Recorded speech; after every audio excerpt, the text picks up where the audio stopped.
Hello, everyone. It's Friday, and we're here to rank 8-bit Nintendo games. My name is Jeff Gerstmann, and it is once again time to keep building the list. We have been at this for this is episode 125, that's stupid. Currently, as we have been scientifically investigating every game released for the Nintendo Entertainment System in North America within the confines of the system's original run, Mega Man 2 sits atop of the stack. But there are 660 games on this list. Down here at the bottom is a game called Harlem Globetrotters, which was also released for DOS computers at the same time. I'm going to go ahead and say that DOS version of the game ever so slightly better, like worse in most ways, but like actually slightly more pleasant to play as a video game somehow, which is not normally what you'd expect. We have another batch of games to add to the list today as we continue to strive forward to. It's not that we're nearly done, but you can see the end from here. It's terrifying. If you want to influence the list and suggest which games go next, you can join the Gerstmann Advisory Panel. Fall into the gap today over at Jeff.Zone. There are multiple tiers for you to check out, including, you get an ad-free version of the audio podcast every week. You get a bonus podcast every week, and more. So head on over there and check it out. First up. Chili Bus wanted to see this one. And when I saw it on the list, I was like, you know what? I want to see this one too. So let's figure out this unlicensed video game. We've seen a number of these. It's religious video games is a funny concept. Always wait 7 seconds. What? Wait, what? Always wait 7 seconds between power off and power on. See the manual.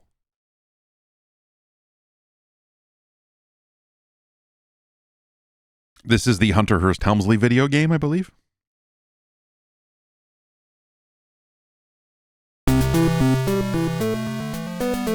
On your knees, dog. I think that's what this guy says. All right, the King of Kings. The title screen does not reflect the full title, I guess. The King of Kings, the early years. Which makes it sound like a really low-rent sitcom. All right, looks like we've got 3 separate games here. We've got The Wise Men, Flight to Egypt, and Jesus in the Temple. All right, we'll start with normal difficulty here. Okay.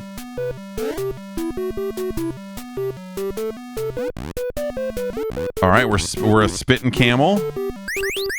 We're getting bongs, I guess. Yeah, keep the drugs off the street.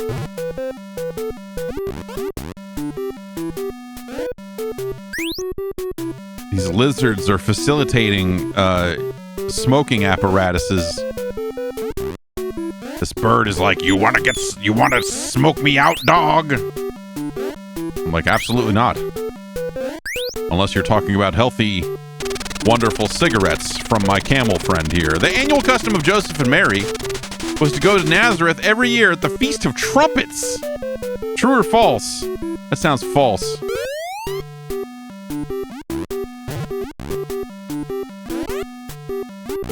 The angle on this camel spitting is weird, but it is still hitting targets.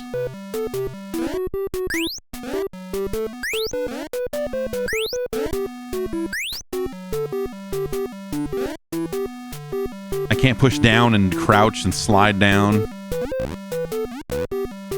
Oh, okay. And I was like, there's something in the ground here that I feel like is going to do something. And sure enough,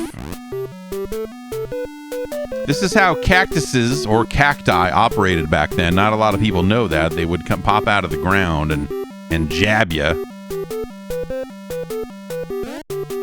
The Bible's pretty clear about this.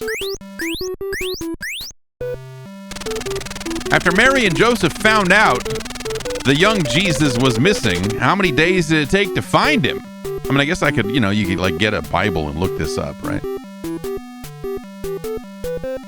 I'm going to say it's either 2 or 12. 12 seems ridiculous. Oh, no.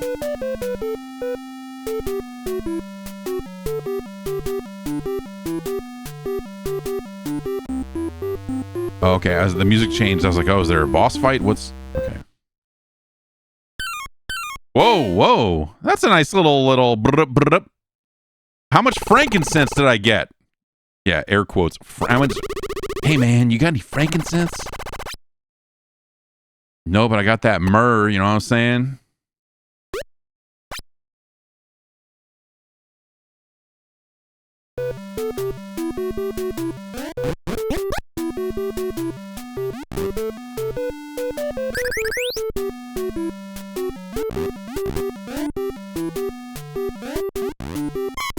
Whoa, that was weird. It was like I was walking down there. It was like...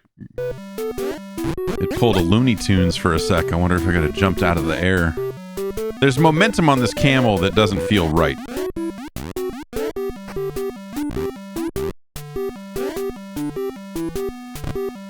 Oh! That rock tore apart one of our scrolls. Heaven and earth shall pass away, but my words shall not pass away. I mean, that seems like something. That seems like something a god or something would say.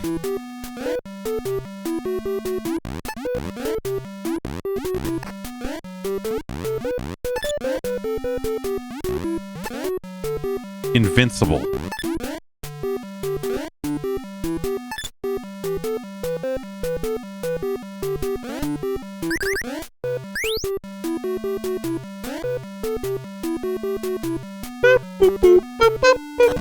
Whoa! Boop, boop, boop, boop, boop.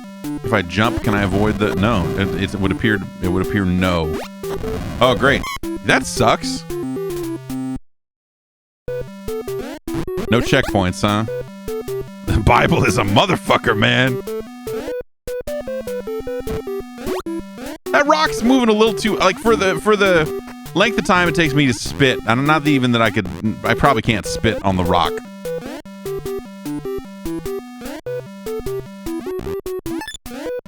And this porcupine just seems to be into it.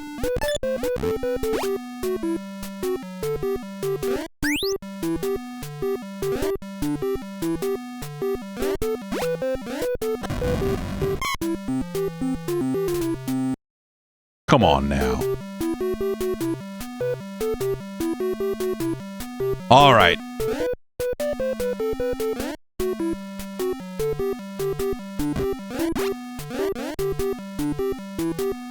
It's like it's coming at me at kind of a bad angle too. Like that rock is that's the deadliest thing I've ever seen.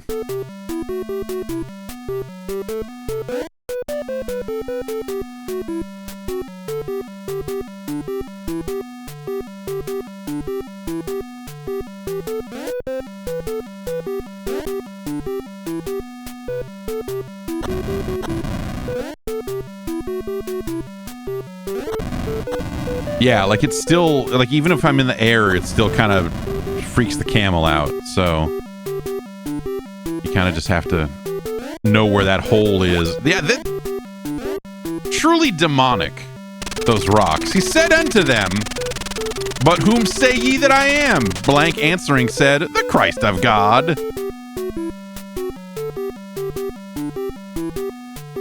Is that in the book of Eli? Oh no, it's in the book of Luke. Okay, all right.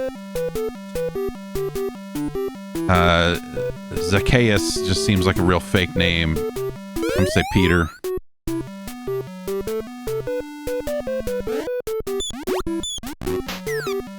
Zacchaeus has a real like indie wrestler with a real dumb name kind of vibe to it.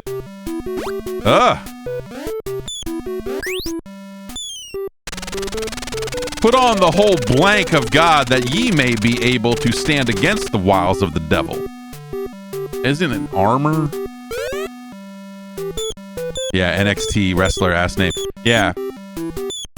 If you're a guy in NXT, you have insanely overwrought long name. If you're a lady in NXT, it's vaguely porny. Blank is a spirit, and that they worship him, must worship him in spirit and in truth. I mean, it would not be David. Yeah, it's your boy Dave. Worship me, I'm a spirit. Not falling for that again.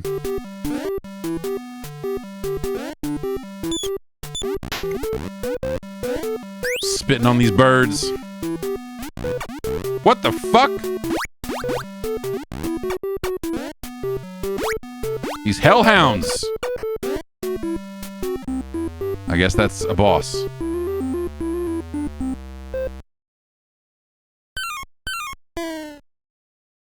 You know, indie wrestlers are always choosing biblical sounding names so that they can sound extra spooky, you know?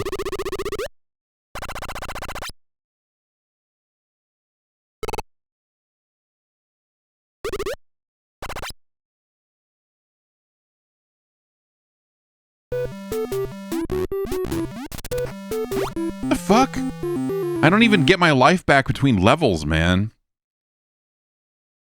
The early days truly containing trials, both trials and tribulations.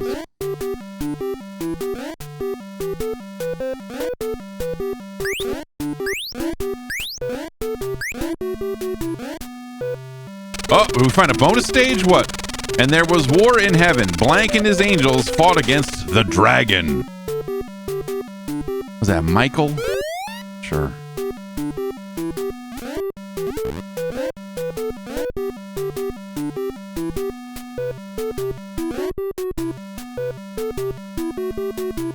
Is this Scarborough Fair?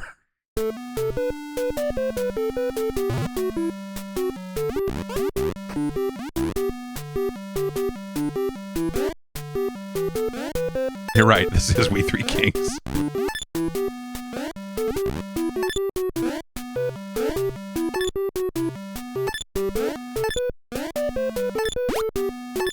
Ah, thou must platformeth better.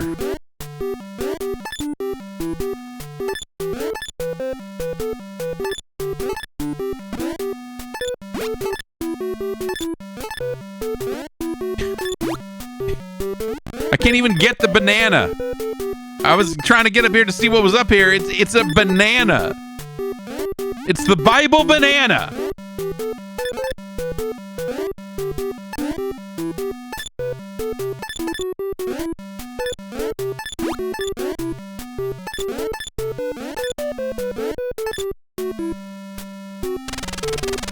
And take the helmet of salvation and the blank of the Spirit, which is the Word of God. Okay, we already talked about a helmet, so it's probably not two helmets. So is it a sword of the Spirit? I'm going to say sword of the Spirit. That seems logically, which I know is a silly approach here. Should I not pick this up so I can get the banana later? Maybe if I hit, do I hit? Oh, okay. If I have fruit, it's a bomb, and I can hit select and shoot it out. But you can only hold one fruit at a time. A natch. I mean,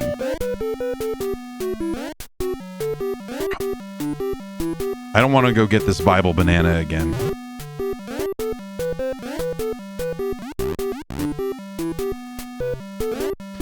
This feels bad.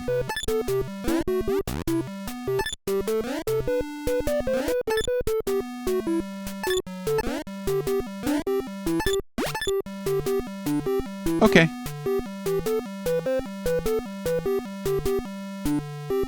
I guess we have to go that way, but Unless we can jump that high. For many shall come in my name, saying, I am Christ, and shall deceive many. That seems like that seems like something that seems like something that would be in the Bible. And in the headlines of every newspaper these days, am I right?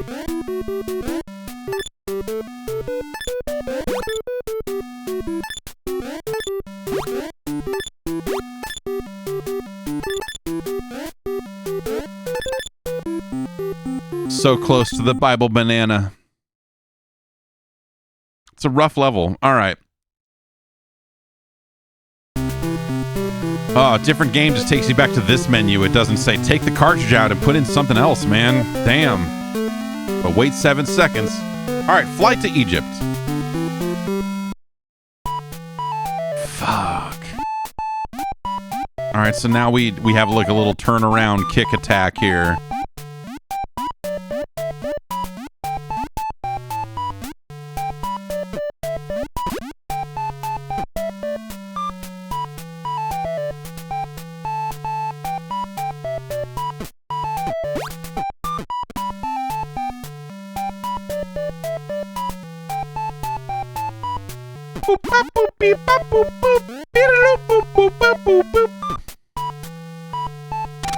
But he that shall endure a little while, the same shall be saved. Yeah, it seems like if you were to endure, you would, that seems, oh man. I guess that's...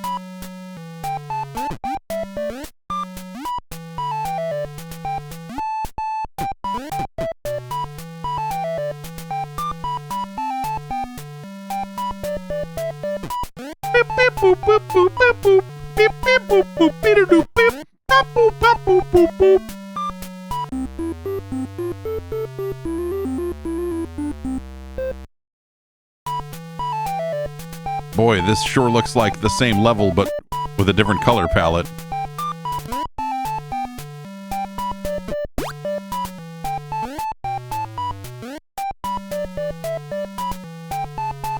I don't know, like, what physics thing I have had happen here, but I'm really cooking.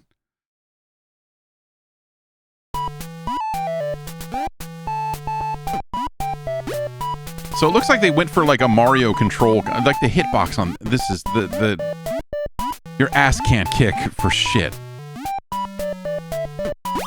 So if I do the attack and then hold the button down until it starts moving, I get into a run speed that maintains itself even after I let go of the button. And then there's the rocks or whatever falling out of the holes, and if I got hit with those, I was moving even faster. And as they came out, they found a man of Cyrene, Peter by name. Him they compelled to bear his cross. I don't know, this one sounds fishy to me.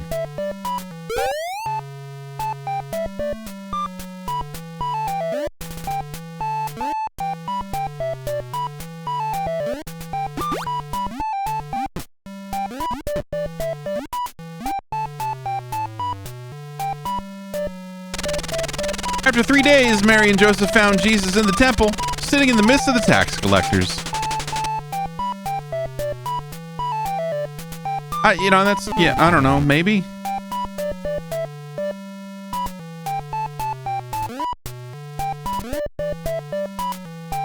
Just kicking it. So, hey, what's up?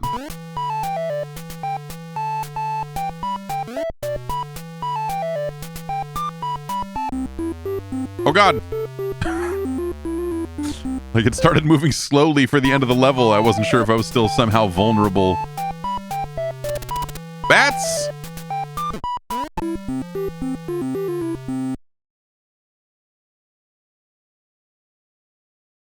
Okay. This game is worse. Flight to Egypt is worse than the Wise Men. Let's try Jesus in the temple. Oh no, where is young Jesus? Young Jesus.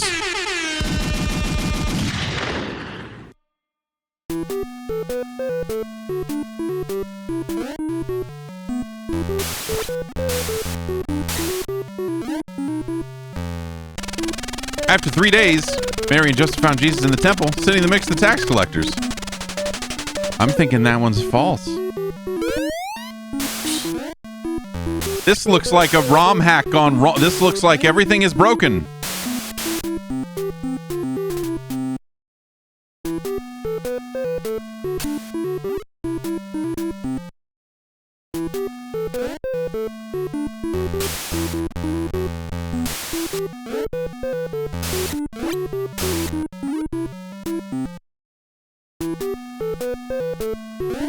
Like, this one seems like it's potentially a more in-depth video game. I mean, they did go to the trouble of giving it an intro and putting a timer on the screen. Oh, fuck, man.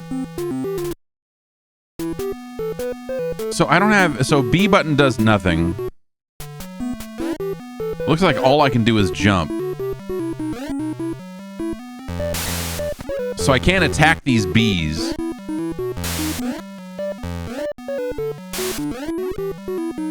Oh, no!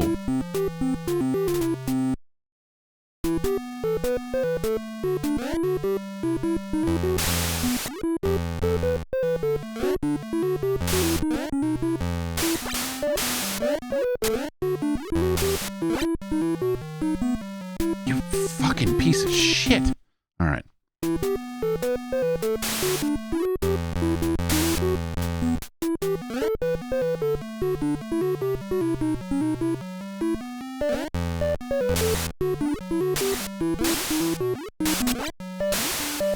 No, no, jump, stupid!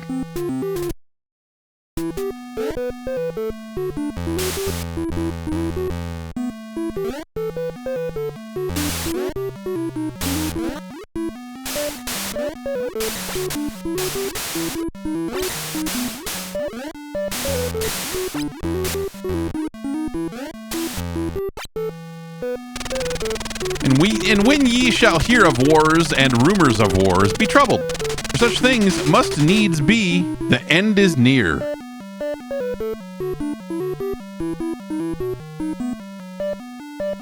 No, yeah.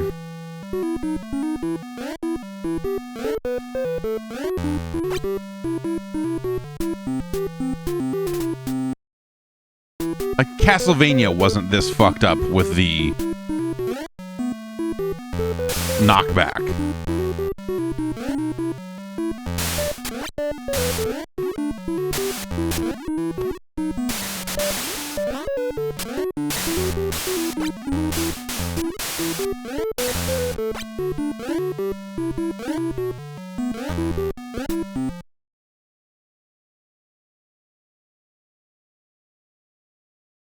All right. I'm curious about the difficulty settings.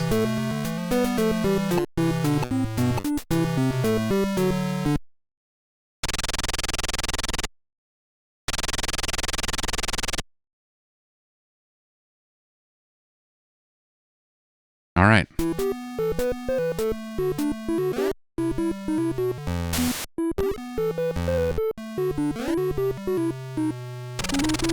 And the angel said unto her, Fear not, blank, for thou hast found favor with God.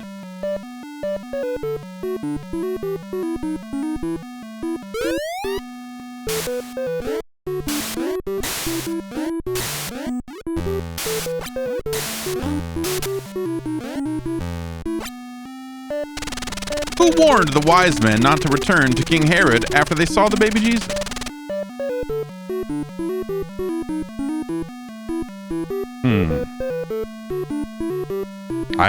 This is, you got me, man. Solomon is bad. Like, am I crossing up? Like, you ever see the movie King Solomon's Mine? Anyway. Nope.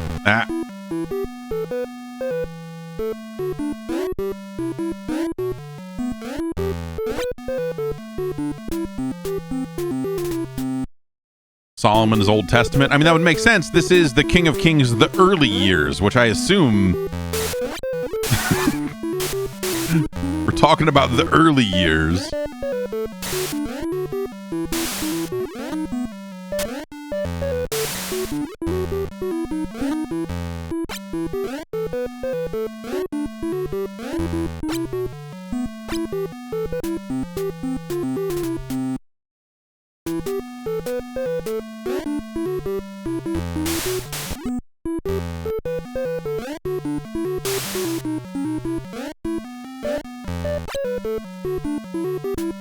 This is a real piece of shit, man. This is, I'm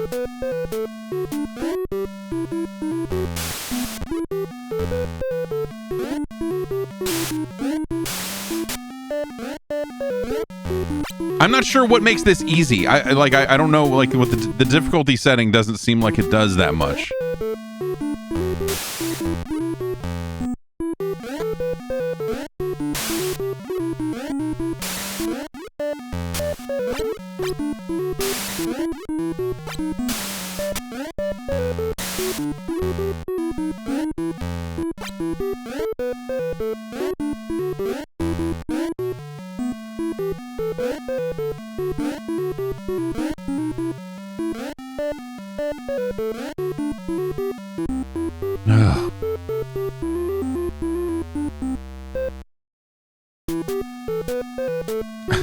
Okay.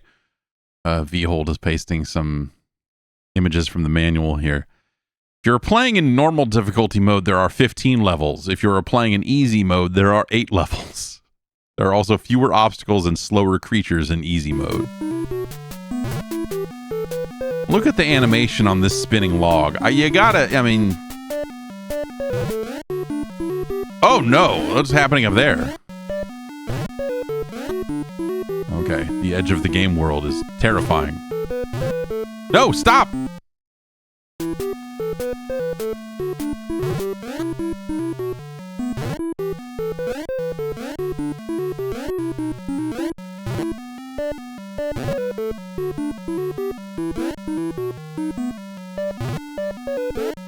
No, what the fuck, man? Come on.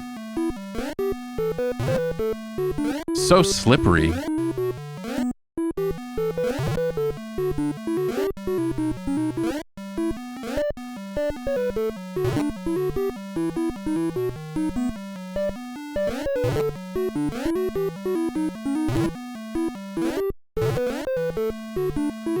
I'm falling to my death, aren't I?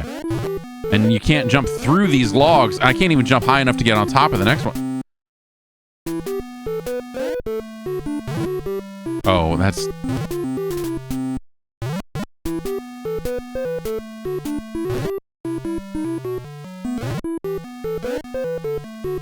Got an itchy eye. Oh.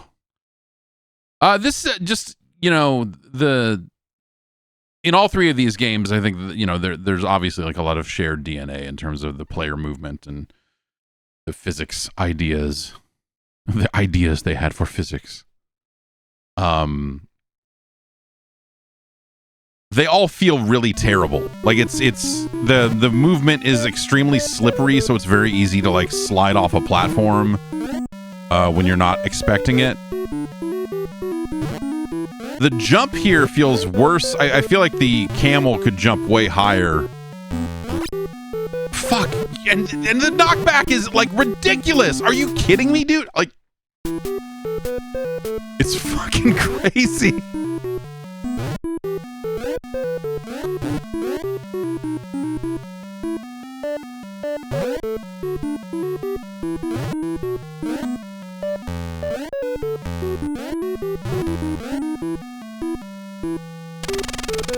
Be ye angry and sin not. Let not the sun go down upon your wrath. Neither give place to...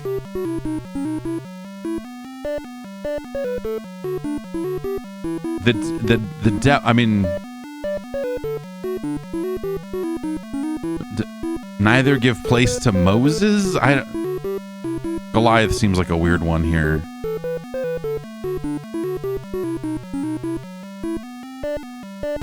Yeah, it was the devil. It was the devil.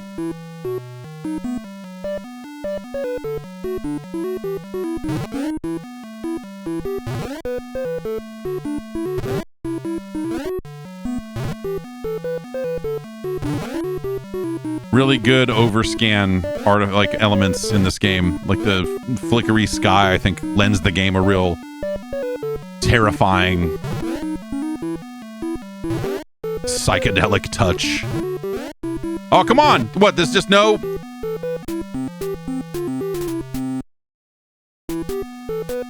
No extra log? Ran out of logs.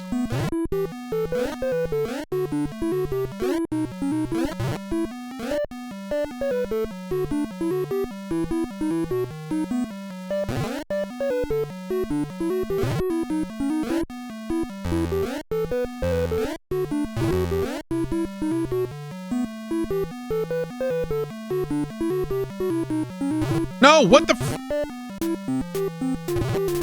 Ah!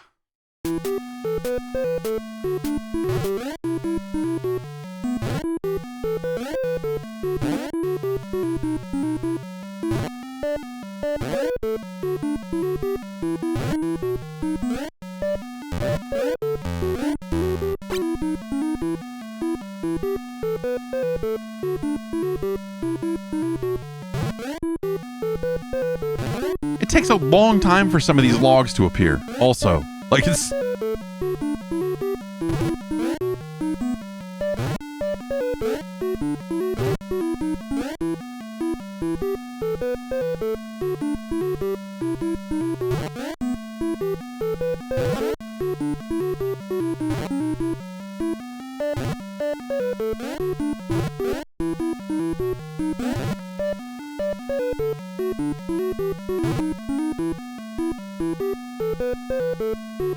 Oh, good. Yeah, where are these logs? Do I need to jump back up, or should I just blind jump to the right and die? I'm thinking about blind jumping to the right and dying. I'm thinking that's probably the better move here, is to just die. I couldn't even get a good run there. Couldn't even get a good running run. I like how there's like drums in this song for like a second when you spawn. And then as soon as you make any other noise, they're just gone. No.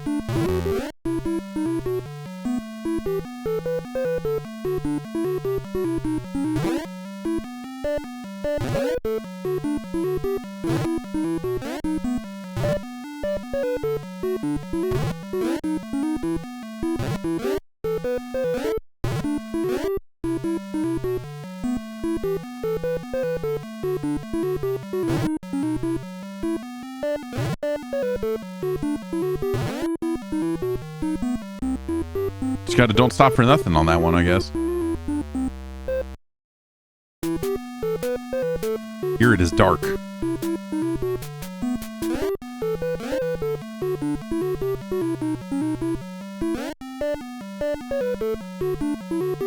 This game looketh broken.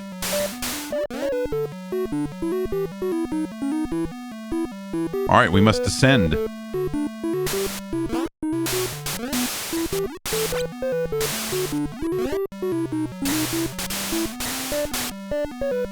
No.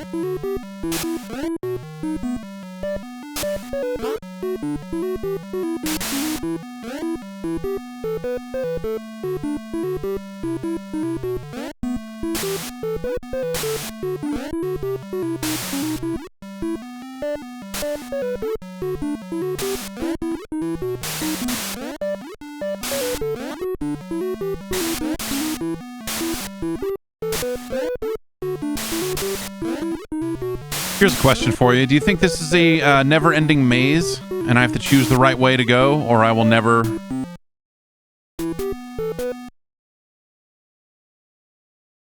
Wait.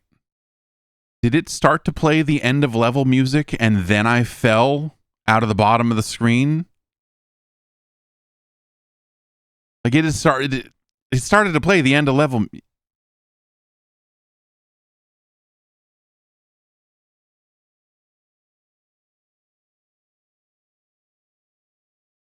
This is truly something special. This game.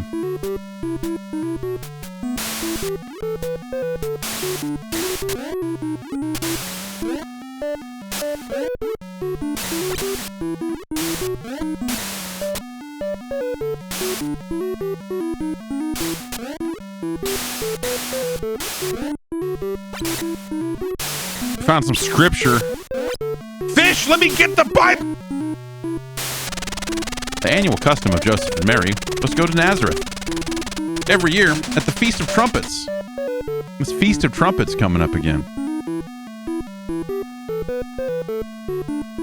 I mean, the other one with the Feast of Trumpets was false, so maybe this one is true.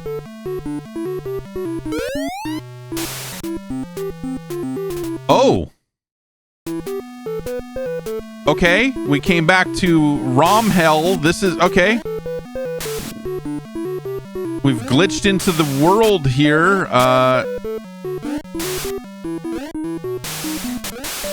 The Lord works in mysterious ways.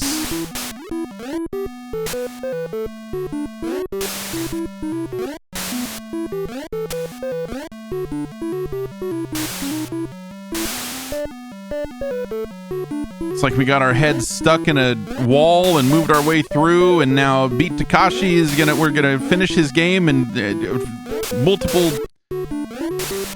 in like 4 seconds. You'll see.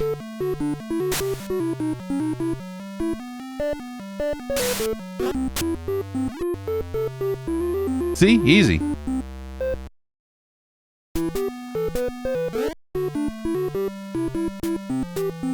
See?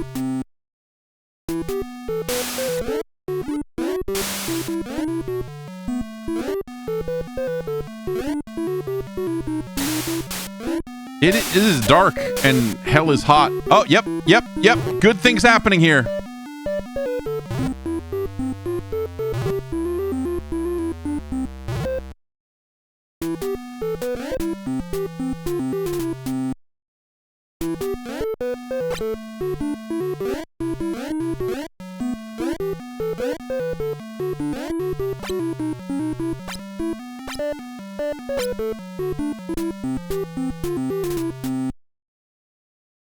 This game is speaking in tongues at us.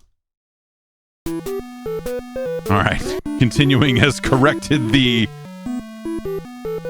Oh, it's like the worst Sonic the Hedgehog level you've ever seen.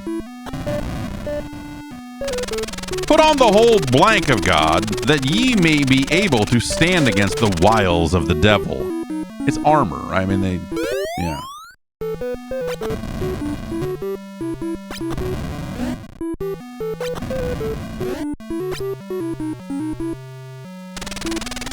According to Luke 2:22:42, Joseph, Mary, and Jesus made 3 trips together to Jerusalem. It's like court testimony. No. 3 trips just seems like a lot of trips to be making with a baby.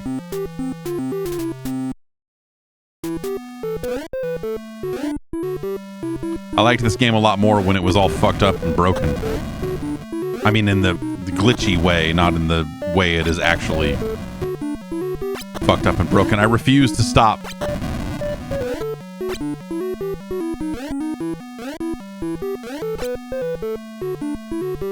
You got a bonus warp zone down here? No?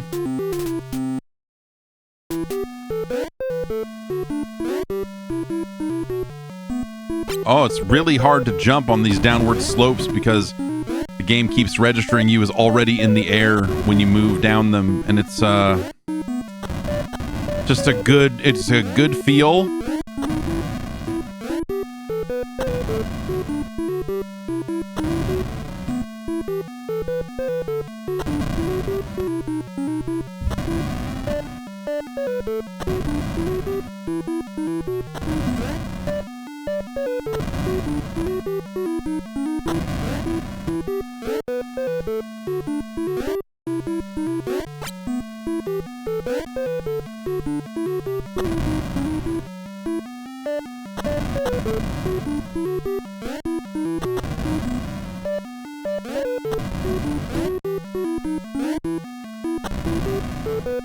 Okay.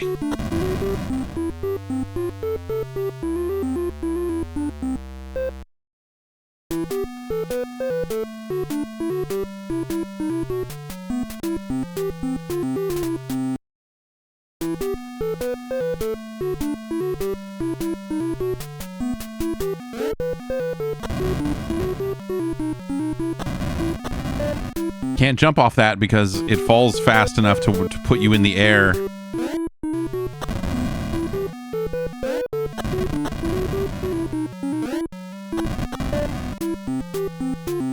This is a cool jump right there.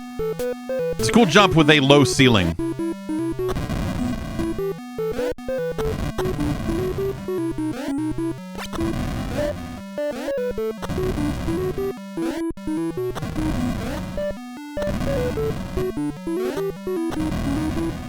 Oh no, you're crushing the word. After 3 days, Mary and Joseph found Jesus sitting in a temple, sitting in the midst of the tax collectors. What do you think?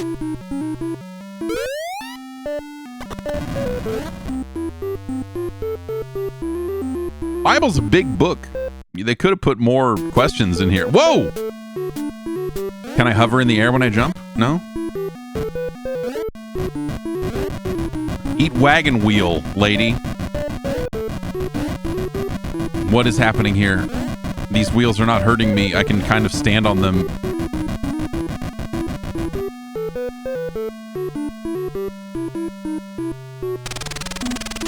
Let these sayings sink down into your ears, motherfucker. For the Son of Man shall not be delivered into the hands of men. I mean, isn't that exactly what happened? That's exactly what happened, according to the Bible.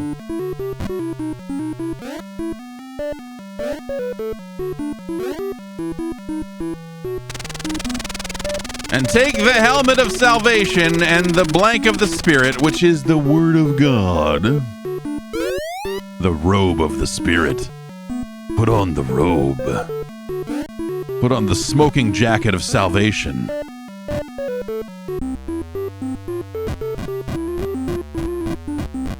That wheel's coming to murder us.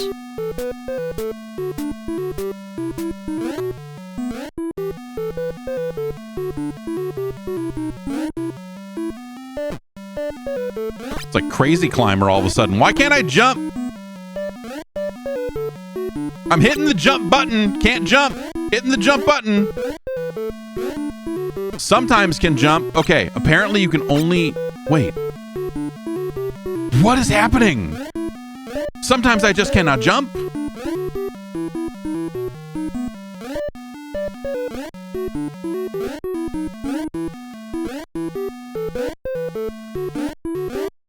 If I'm holding down B, then no, that's not the case. There's something specifically about the windows that are broken somehow. No, it's not just the windows. Like, it's just... All right, unresponsive jump button. The lady can't jump as good.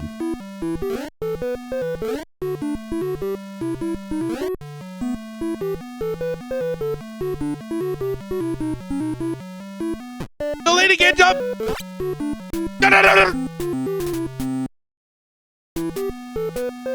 Yeah, this is seriously fucked up, man. This is... Okay. Is it better now? Did it fix itself? It may have. Nope. Oh. No, yeah, the jump is really...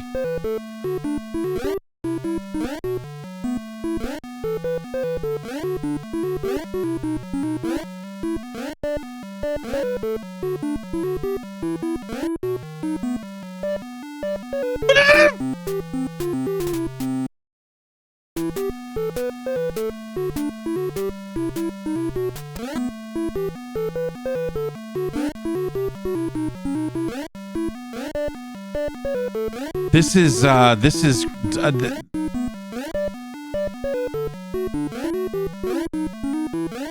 again, truly diabolical.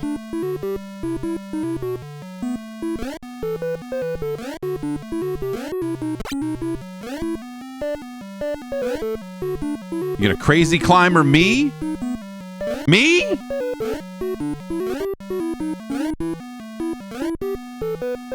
Okay.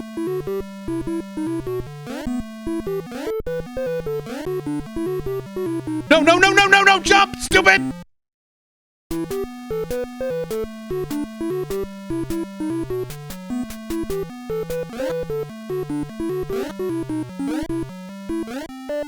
Okay.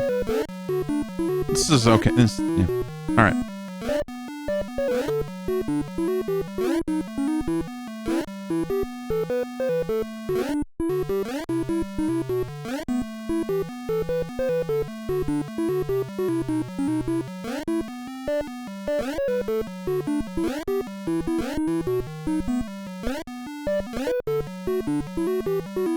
Ah!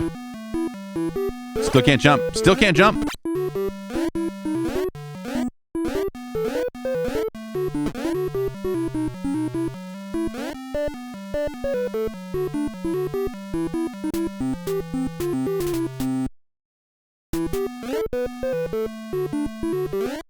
This sucks so much. Like, it is unbelievable.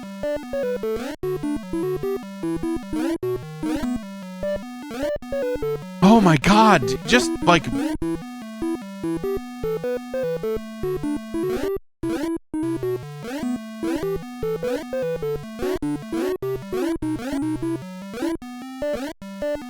I'm hitting like Turbo A. I'm holding down Turbo A and it feels like it's jumping like every third press. Jump, jump, jump, jump, jump, jump. This is me feathering the jump button over and over again. Tap, tap, tap, tap, tap, tap, tap, tap, tap, tap, tap, tap, tap, tap, tap, tap, tap.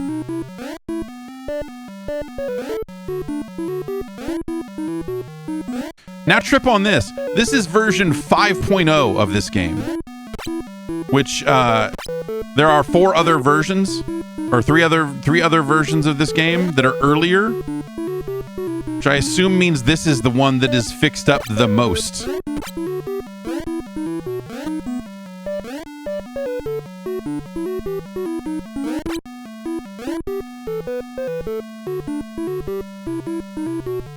Can't jump. Can't jump.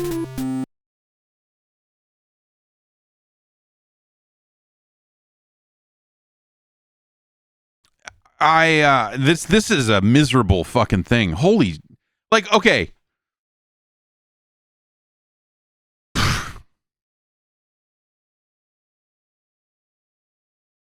Man.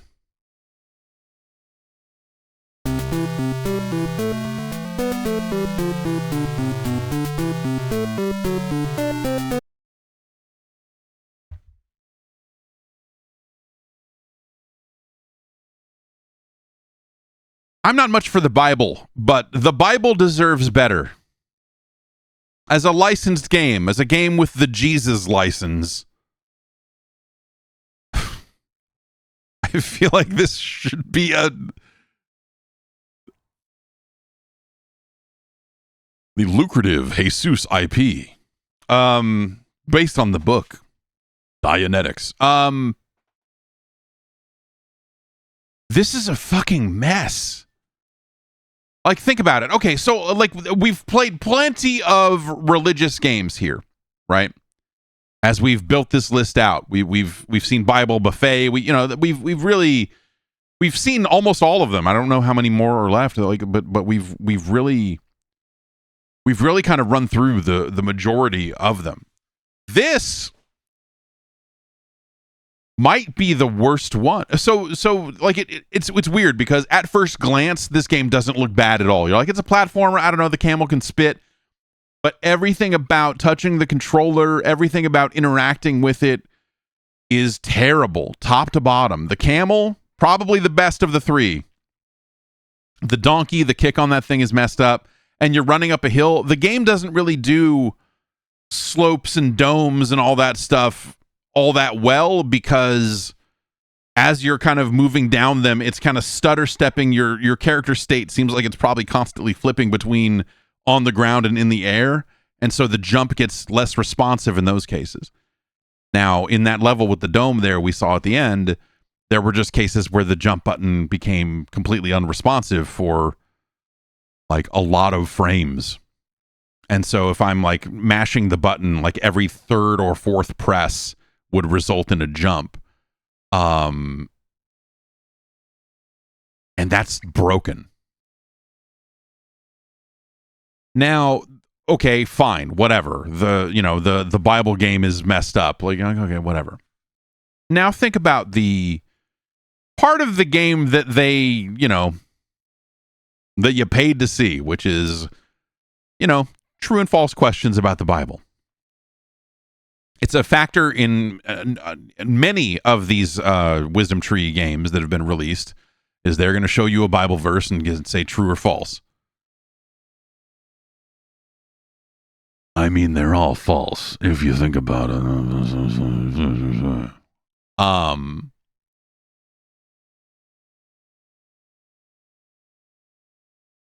Think about the number of times that we saw the question about Joseph and Mary finding Jesus in the temple with the tax collectors. It was no fewer than 3 times. Thrice. It may have even been 4 over the course of playing the game. So even the Bible part of the game is completely shallow and just ultra repetitive. And so that's, if you're making a trivia game, which ostensibly this is partially a trivia game, it lives and dies by the number of questions you have, what it does to, present those questions to you without overly repeating itself. We saw the same question in the same game multiple times, let alone across the, I think it was 2 of the 3 games. I don't think it showed up in the first one, but I think it showed up in the donkey game, and it showed anyway. And so on that front as well, it is absolutely terrible. Now include the part where the game glitched out. That was the best part of the game, where it completely fucked up and the backgrounds were all glitchy and we got to fall through the floor and reappear back up at the ceiling and automatically finish a couple levels there. That was the most compelling part of this video game. That doesn't speak well for the legitimate and intended portions of this game, right? It's a real disaster across the board in ways that are occasionally exhilarating, but for the most part, it's deceptively bad. It's way worse than it initially looks. It looks like a harmless. You're just I don't know. It's three crummy platformers. All right, you could certainly do a lot worse. And then as you play it, you're like, oh, actually, maybe you couldn't do much worse than this. So where does that put it on our list? I mean, it's no Solomon's Key.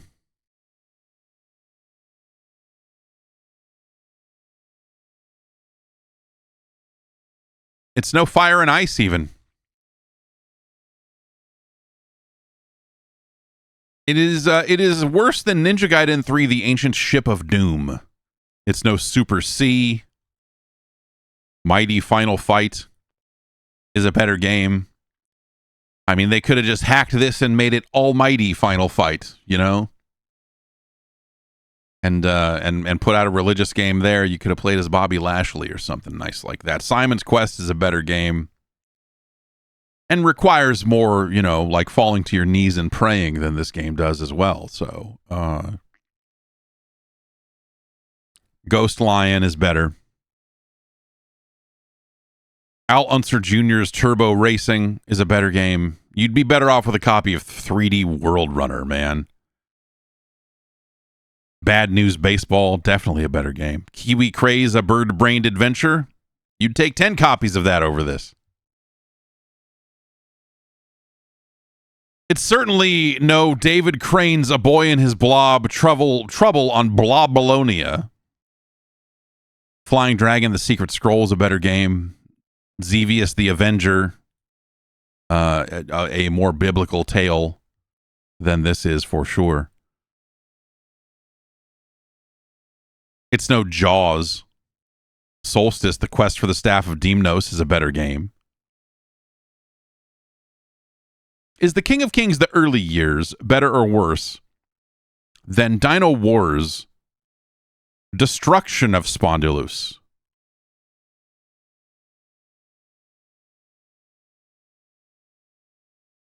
I mean,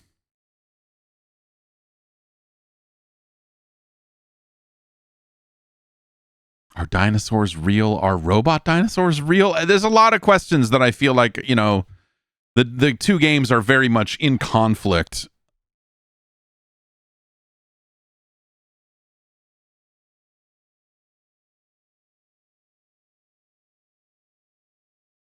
The King of Kings is a worse game. It's no Thrill as Safari.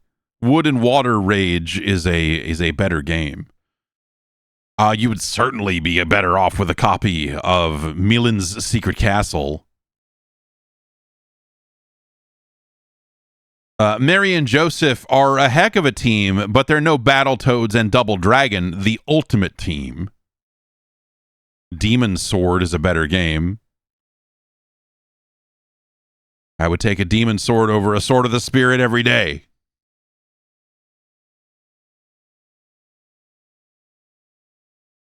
MiG-29 Soviet Fighter. Yeah, that's a better game. The Flintstones, The Rescue of Dino and Hoppy? Yeah, absolutely. Kid Clown in Nightmare World. That's a better game. Captain Skyhawk, man. Woo! That's gaming. Kings of the Beach is better than the King of Kings.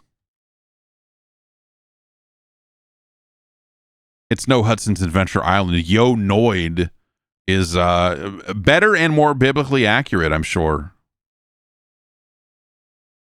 You'd be better off with a copy of Mag Max. Pool of Radiance, better game. Joe and Mac, better than Joe and Mary.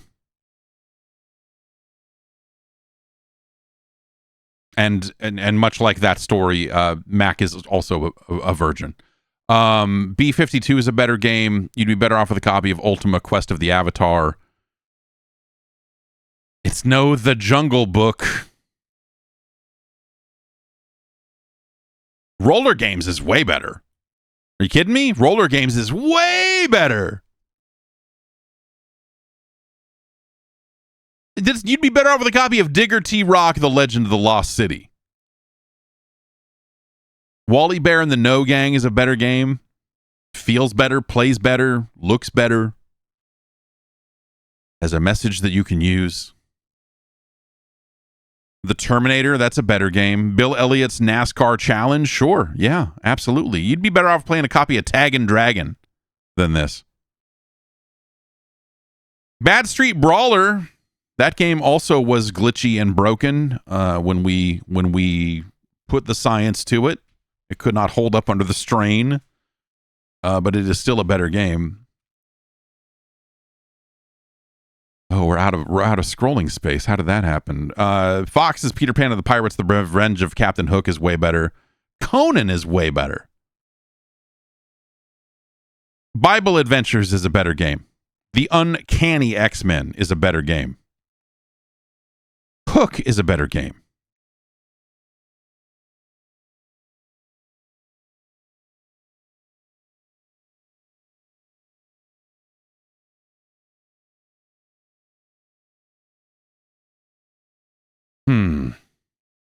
This is tough. You'd be better off with a copy of Challenge of the Dragon.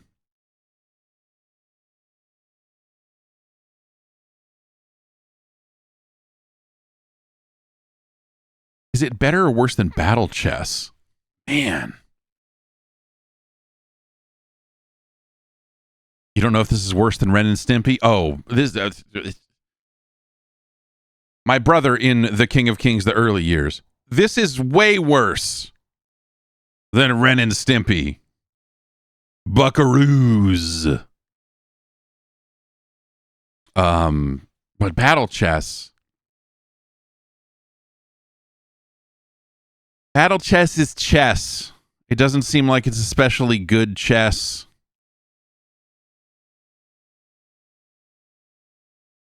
Would you rather play a broken trio of platformers or a sluggish, ugly chess simulator? The slowest game in the... Oh, man. I know me on a personal level, I would probably take the platformers Over the yeah, that's I think the science backs that up. This is worse than Moon Ranger though. Right? Yeah, it's worse than Challenge of the Dragon. You'd be better off with a copy of Heroes of the Lance, which is not a sentence anyone would ever think you would say out loud, but here we are. Moon Ranger is a better game. But at least it's not Battle Chess. It's our new number 655.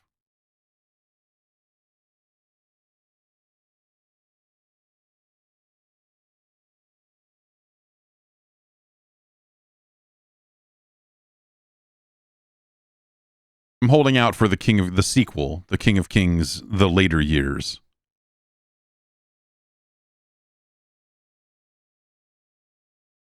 Ugh.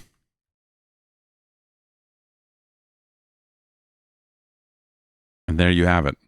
What a mess, man. You kind of feel like you get an understanding of kind of where these games are going to come in, and you're like, all right, yeah. Another Bible game, like, oh, it's a platformer. Like, this will probably be like not good, but like, you could do worse. And then as you dig into it, you're like, oh, wait, this is a freaking mess. Next up is a game from Tim. This game also something of a religious experience for some players. From your friends at Data East comes Side Pocket.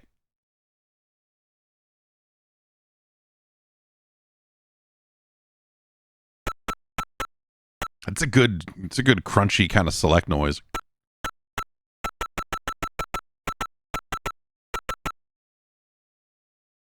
Pocket game. I'm always playing the pocket game. Let's challenge City Class.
I feel like I don't think I ever owned this game, but I feel like I probably rented this and played a significant amount of it.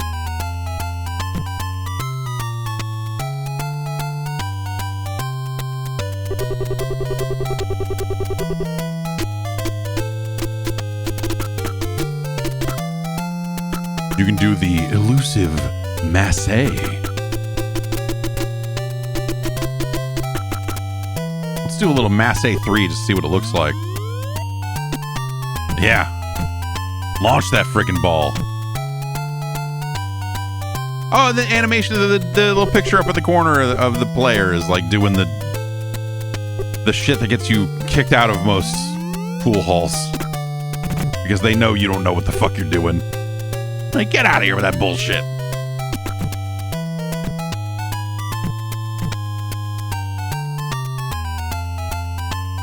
Judy, Judy, Judy.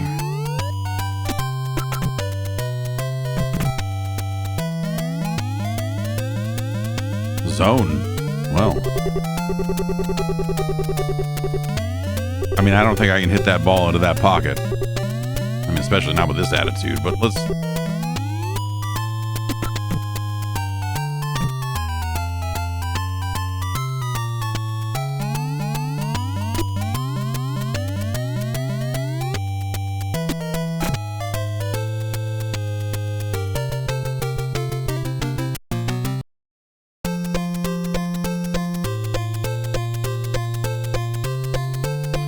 Some bonus points for how you sunk the balls.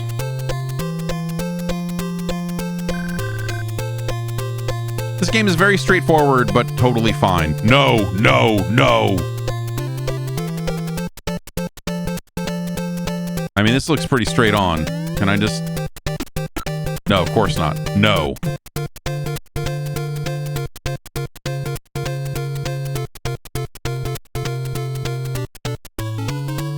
City Master.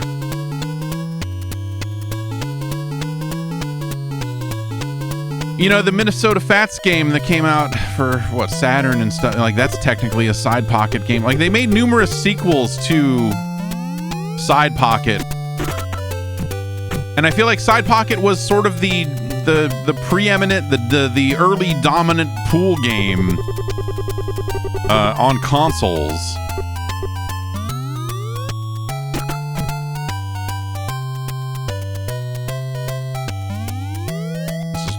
Let's just hit some balls.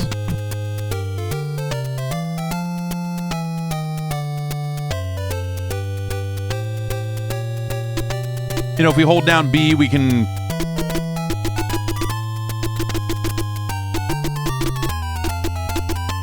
You know, choose where you want to hit the ball, so you can put, you know, a little follow, a little draw on it.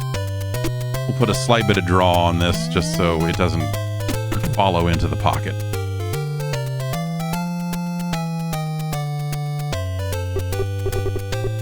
My toxic trait is that sometimes I just hit the balls and want to see where they go. You just break them up. But we're going to lose here because of that.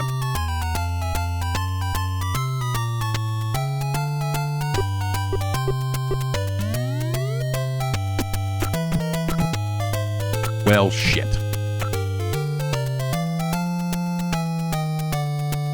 I think this might be our last shot if we don't get any in. So hit them hard. Yeah, that didn't really work out.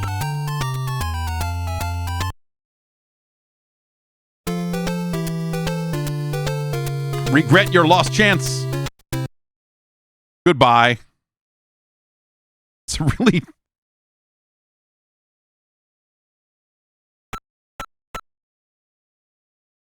So is this... Does you have to play with another human here, or is this... Yeah.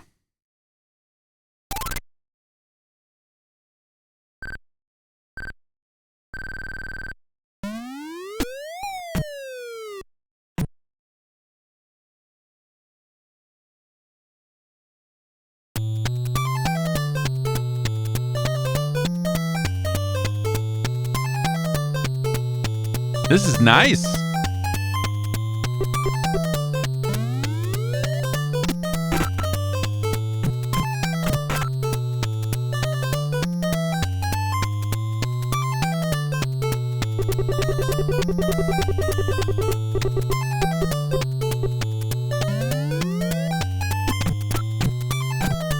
Yep, that's what I meant to do. So in 9-ball, we need to hit the lowest ball first. If we don't touch that ball first, then we automatically kind of lose the shot. 9-ball is my game of choice when playing pool. Safe play, change. And it's a 2-controller game, so that's it's maybe unfortunate that this game doesn't have more options for you to do. You know, like you can't play 9-ball against any kind of CPU. Like there's no CPU shot in this. Like they don't have any sort of... I mean, this is as close as it gets. Computer example.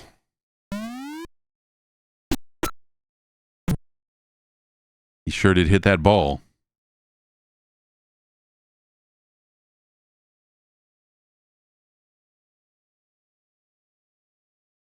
What?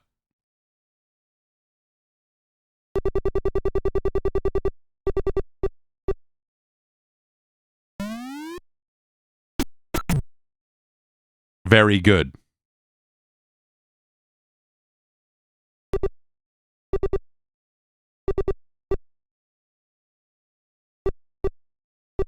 Am I just trying to hit the ball and...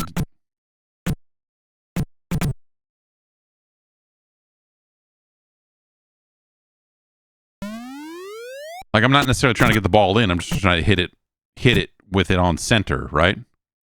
Right? No good. Answer. Oh, I see. Okay.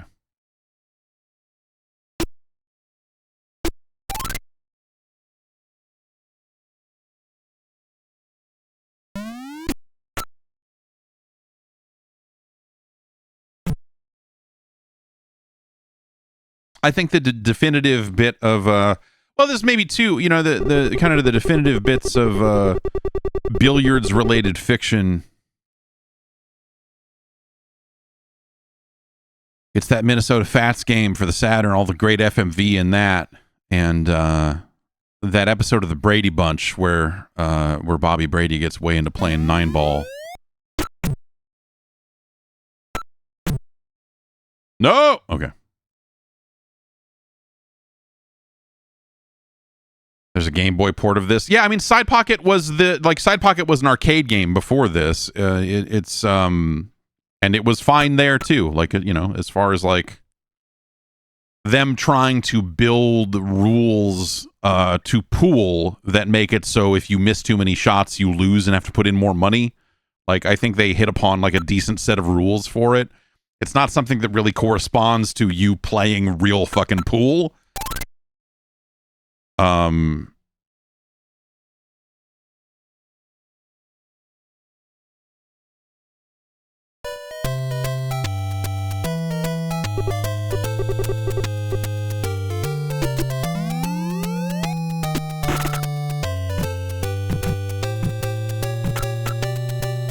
I like the music in the 2-player mode a lot. This music is fine, but not as good. Ugh.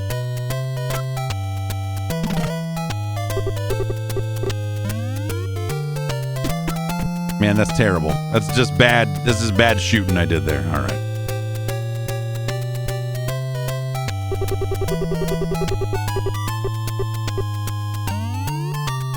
And you would end up seeing stuff like, you know, with a lot of pool games, especially kind of before things went polygonal, where you could do like, oh, like, can we put power-ups in this? So like if you get a streak of shots, or we're going to put a power-up on the table that extends the line coming from your ball, or, you know,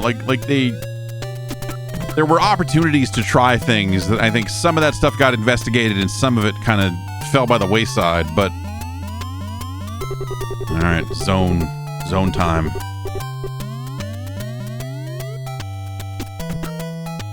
Ugh. I'm gonna blow my brains out behind the pool hall. That'll show them.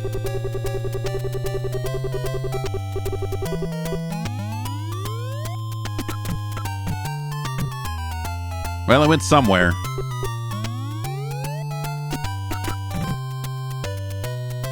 I'm just trying to stick these balls anywhere. Get in where you fit in, as they say.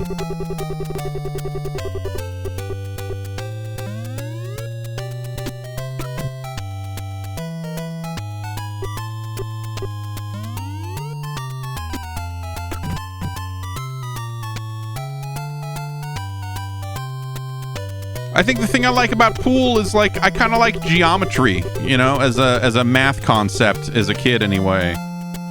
I did. And the interesting thing about, you know, pool games of this specific era is that a lot of them are just geometry problems, right? It's just like angles and mixed with a little bit of physics, though the physics here in these games were not super detailed. The other thing I'll say is that I was never very good at most digital pool games. This is really thin. I mean, you know, 1987, I guess that makes some sense. Have I ever made money playing pool at bars? Not, I mean, sure, probably. I'm not a big gambler to begin with, but I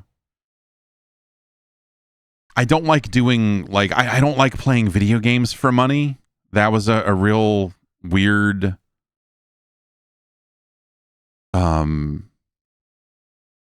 like that stuff's always kind of, I don't know. it adds a certain tension to the proceedings that I don't, that I don't really need,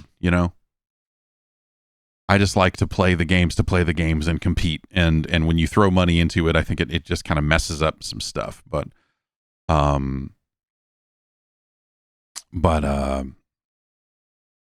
have done it.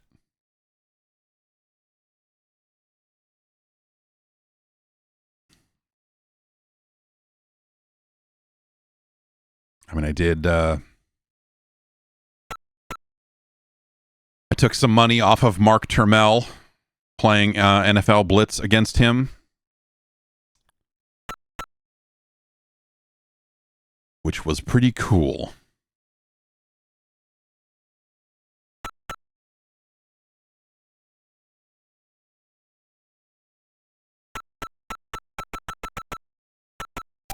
But yeah, I don't know. The options here are pretty thin. But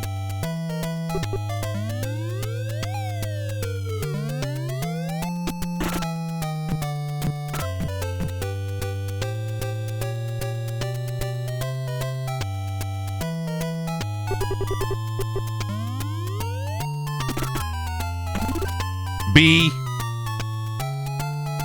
We got a hot B out of that one.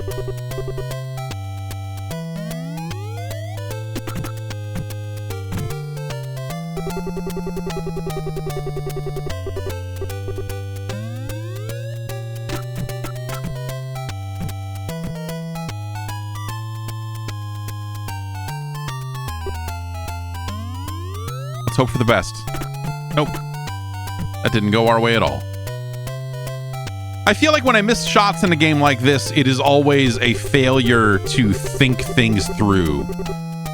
It's like you could always like stare at it for a few seconds longer and go, no, wait, I've like thought this out, the angles in my head a little better, and this is a mistake I'm making.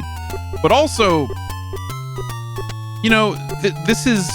these are D-pads. This is not analog, like the number of clicks you have when it comes to aiming these shots is not ideal. I feel like I would want to aim this shot somewhere between these two clicks.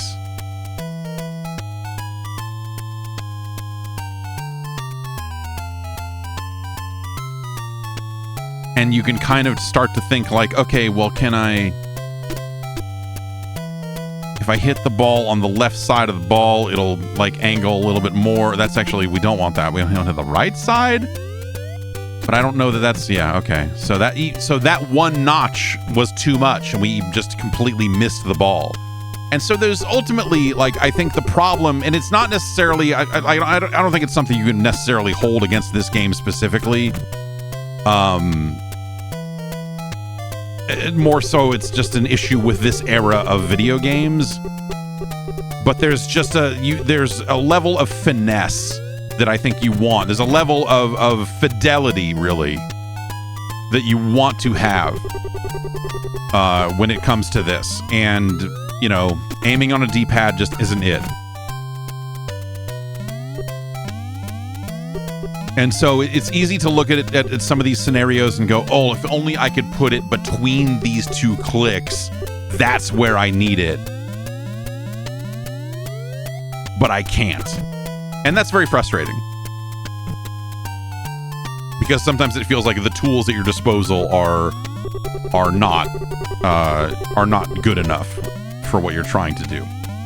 And like I said, you can put a little bit of English on the ball, but even one notch of that is a lot.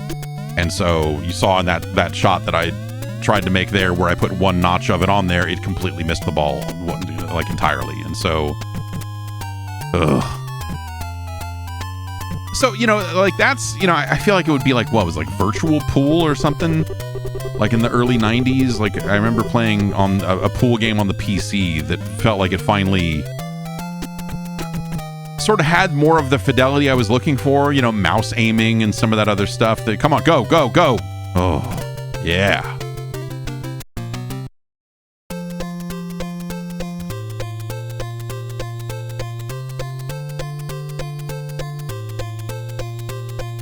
This game is totally okay, but it's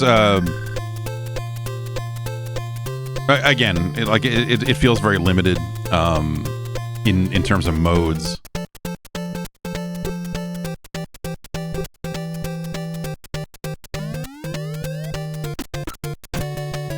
Bravo! Shot!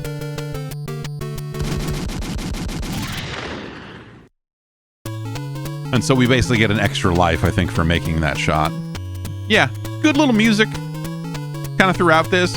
And, you know, Side Pocket is a legendary thing, you know, just because of when it came out and where it came out and the other games of its type. And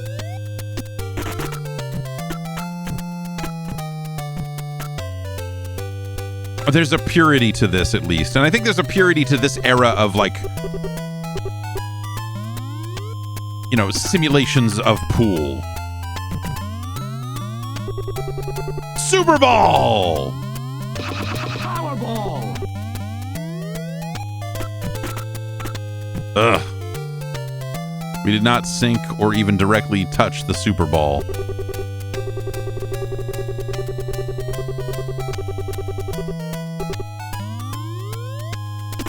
But clearly that right there was not the shot to take. And if I had stared at the table for a lot longer, I would have found a better shot. But there's just a patience that I do not possess.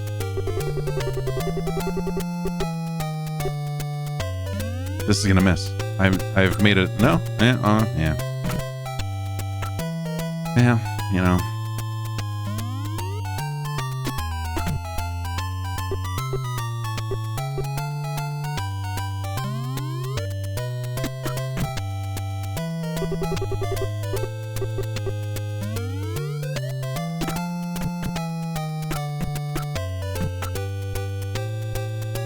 But, you know, they automatically point you with the next ball, you know, in sequence. You can hit B to get the numbers on the balls if you need that. And you get score bonuses for hitting them in order and all that. So, you know, they give you what you need. But they give you what you need for, like, 1987. And so...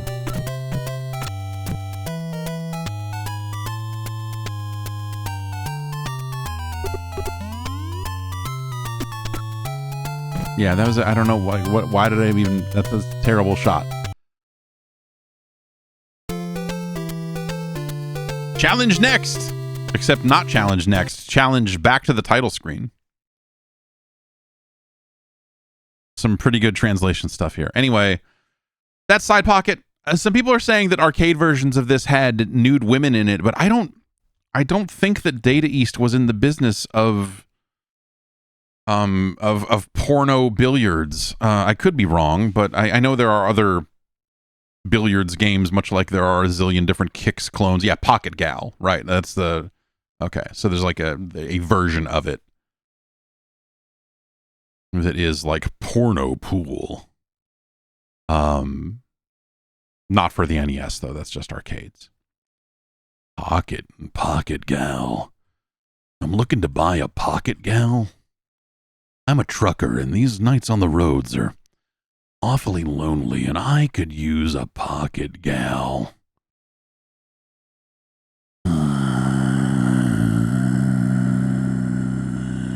Anyway, I think the question I kind of need to like determine for myself that I don't really have a good answer for is that I guess kind of need to think about. Is this better or worse than Lunar Pool? Lunar Pool is a game, you know, it's not a good traditional game of billiards, right? It's not a... you know what? It's worse, because this game is worse than Break Time. Break Time, the National Pool Tour.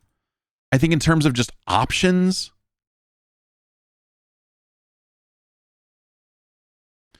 anyway, Lunar Pool is interesting because it plays around with physics. It's not it's not going to scratch the itch of like, I'm trying to play a pool game.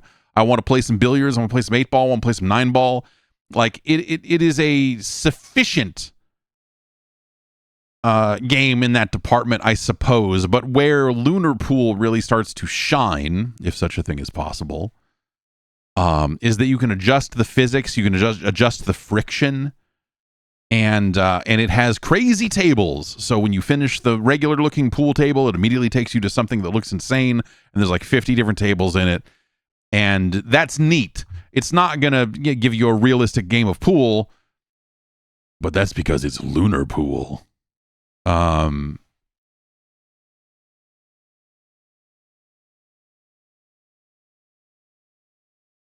There's nothing wrong with Side Pocket, but it is a game with literally one mode when you are playing alone. You know, if you're playing with another person, you get that kind of pocket mode and you get 9-ball, which is cool, but they could have put a CPU player in there just to, you know, throw something to you. For 1987, maybe that was enough, but here it's just ultra thin. And I think that is the problem when you compare it to Break Time and the National Pool Tour. This is something that, you know, science aside, I probably would take Side Pocket just as a bit of a traditionalist. Side Pocket as a, you know, is the brand name you can trust over Break Time of all things. But Break Time has more going on in it. And you know, the nicest thing you can say about Side Pocket is like, oh, some of the music is really good for a pool game, you know, like for what it is and stuff. So this is a little bit worse than Break Time, the National Pool Tour, but like, it's certainly not a bad game. Like, it's better than Silver Surfer. It's better than American Gladiators. Is Side Pocket better than Q*bert? Yeah. But that's because the NES version of Q*bert is just not what you're looking for.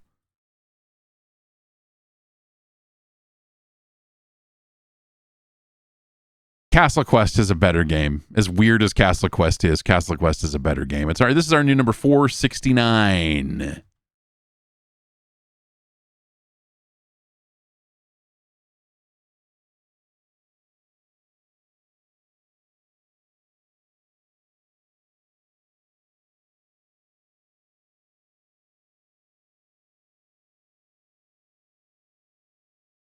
What is it? 125. Like, what episode is this? Okay. Anders wants to see the next game. This one you might have to settle in for because this looked like it could be a bit much. It's from your homie Vic Tokai. The only Vic in gaming, other than the Vic 20, that I respect. Is Conflict.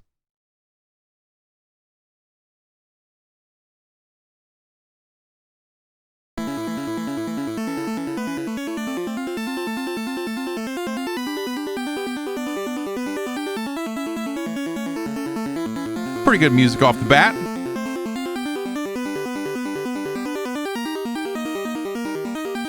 It's a good looking tank. It's a hell of a jet. Helicopter looks all right.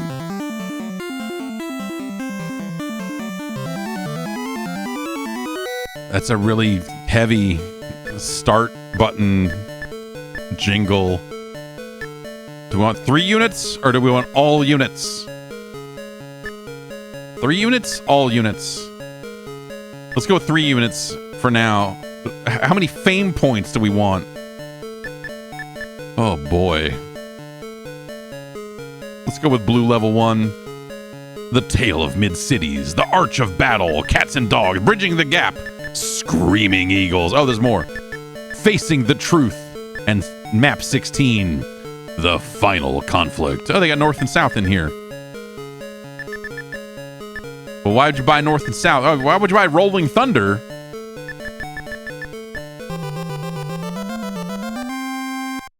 Didn't realize this was a multi-cart.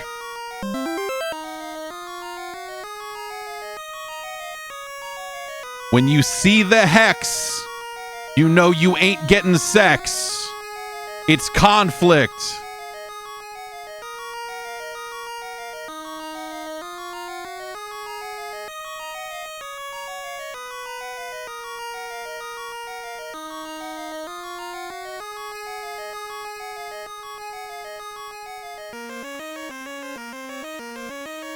We get,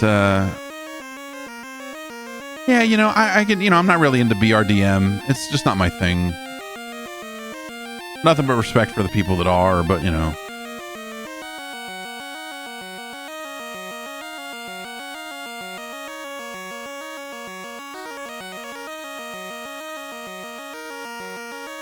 So we got a fuel truck, we got an M1A1 here, we got a helicopter, and we got a motorcycle, and we got some FS and CS.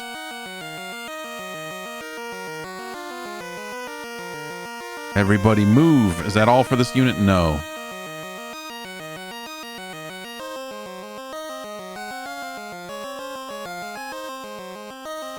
This is the flag tank.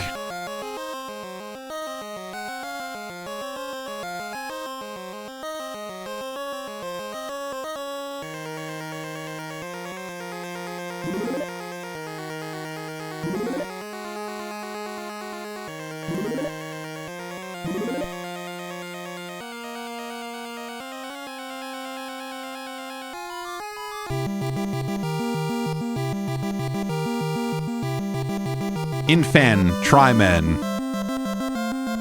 Commandos.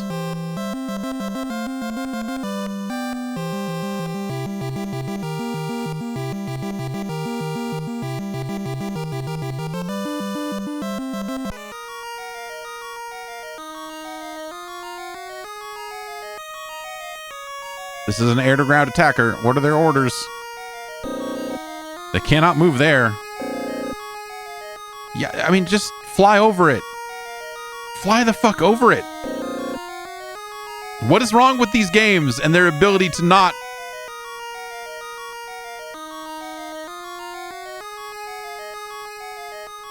Great. Wasted a turn there. This is a battle tank. Is it really a battle tank? It looks like a motorcycle.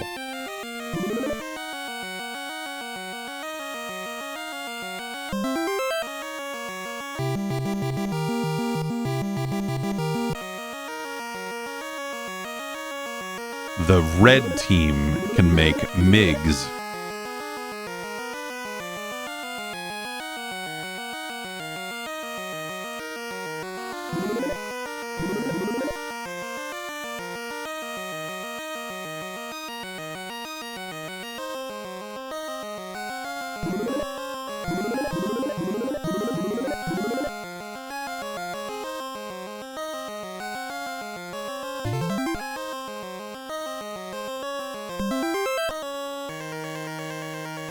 All right, we got our other helicopter unit here. So I'm going to guess F is for infantry and C is for commandos.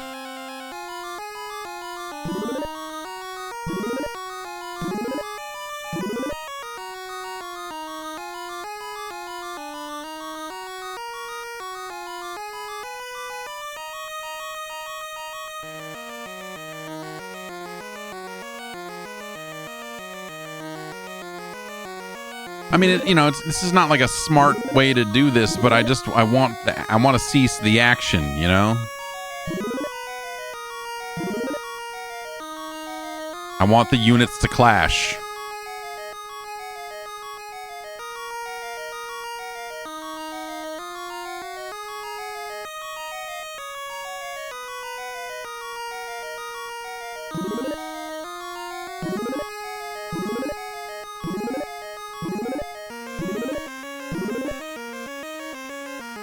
Water, no problem. Ground units? Absolutely not.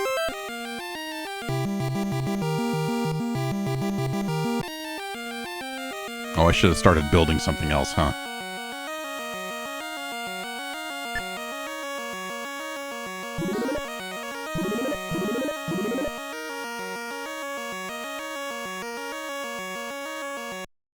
They're going to battle. The enemy has been found. There is a response on the Tews.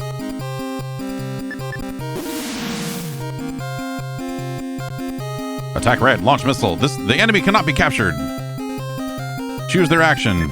Do we want a def or ret? We're going to def.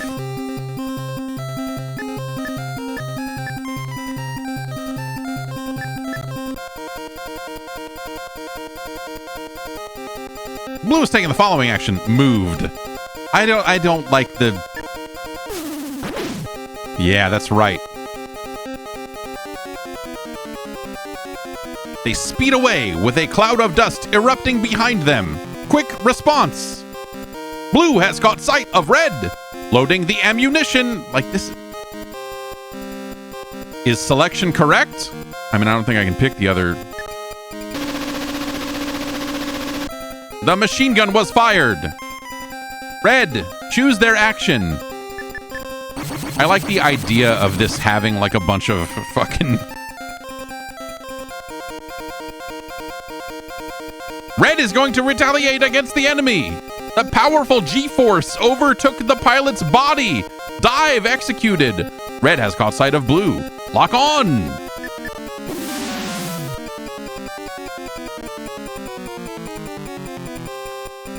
We're going to def. What did they shoot? They shot some kind of missile. Can we pop smoke?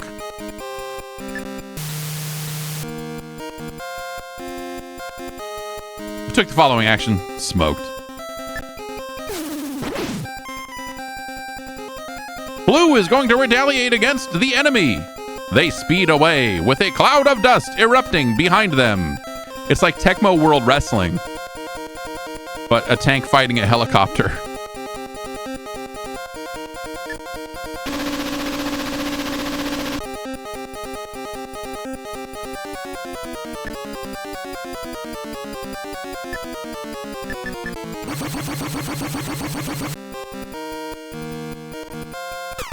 That's right. Red has suffered 4 points damage. Red was too far away from blue to get them in target range.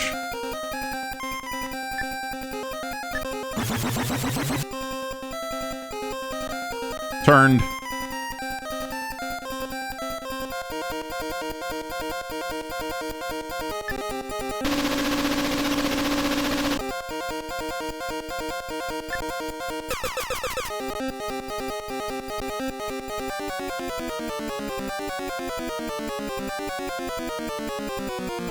The powerful G-force overtook the pilot's body. Lock on!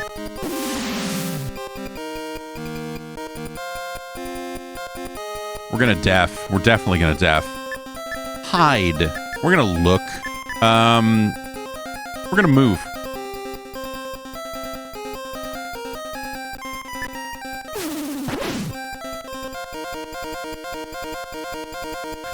This is dumb.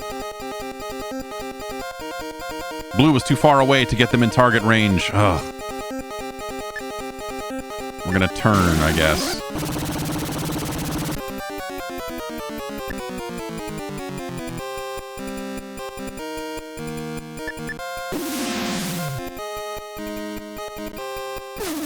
Ah!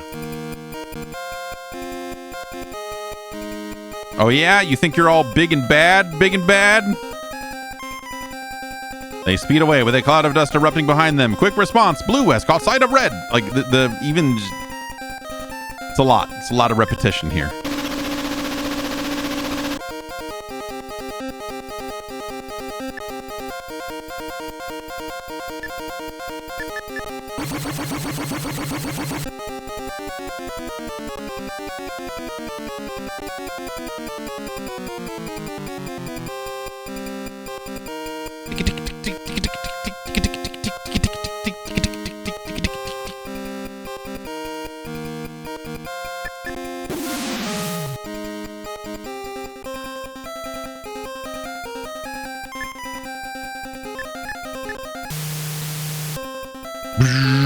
Smoke them.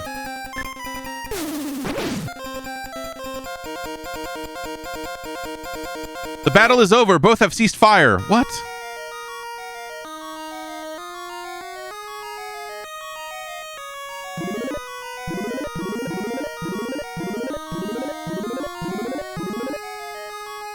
Oh, that's probably bad. They do keep, bringing,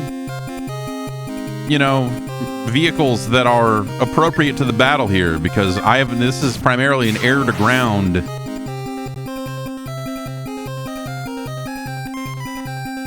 There was a response on Tews. Let's also just attack.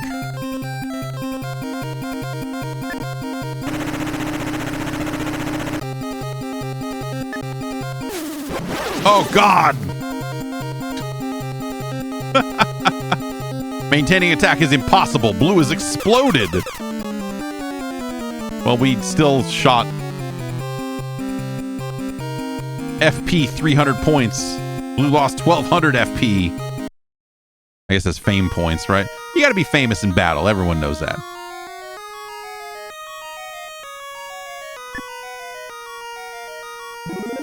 I don't like this. As far as your hex-based battle games go, I think the color palette is ugly as shit here on the grid. The look of it is... I mean, an A7's that's like a bomber, right? Was the other... Do you make jets? No, you make even less stuff. Okay.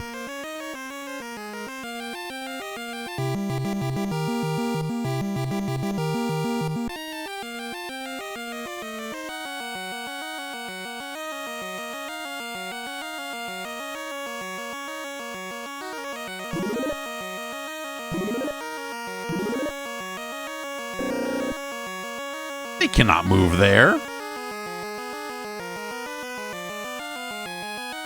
This is a battle tank. What are their orders? Battle.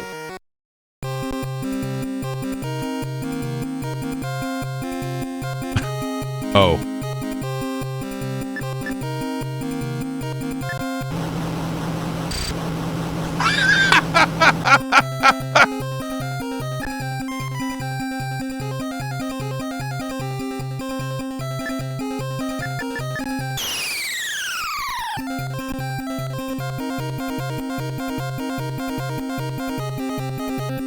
The pursuit of red has commenced. The chase has reached top speed.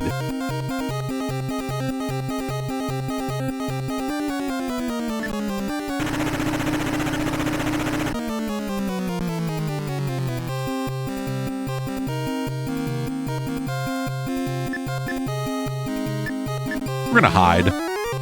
Like,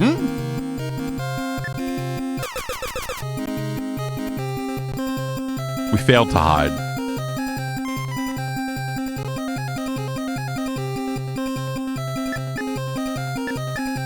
We're gonna adjust.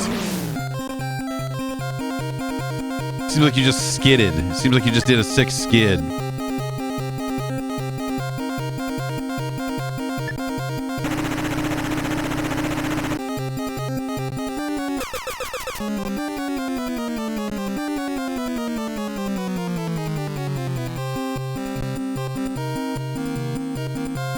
You can't escape, Blue. Let's try, Let's try escaping by moving. Some of the language here is not great, because it says moved and escaped. You're like, oh, great, I escaped. Oh, wait, no. That means I just attempted escape and failed. This Jeep is resilient. But not that resilient.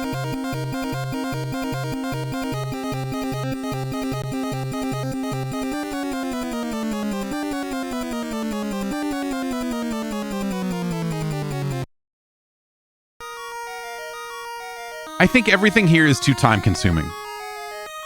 But at the same time, it's kind of cool that the game has a flavor to it, right? I mean...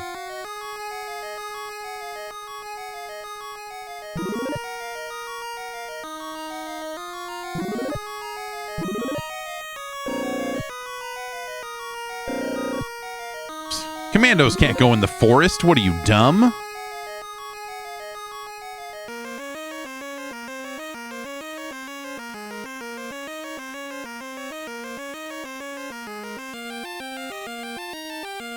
Well, then, can those units never... maybe they can cross water.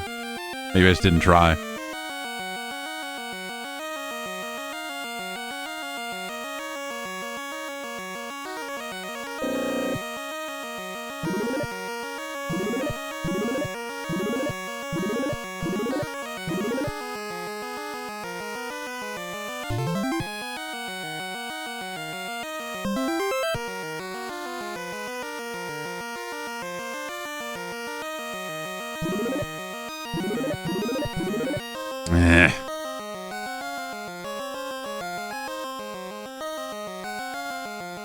I maybe could have taken that unit out if it hadn't been able to resupply like that.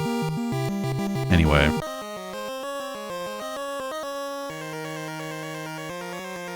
Let's look at another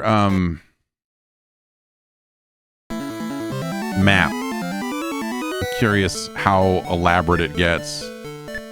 All units, level 3 fame points, a final conflict.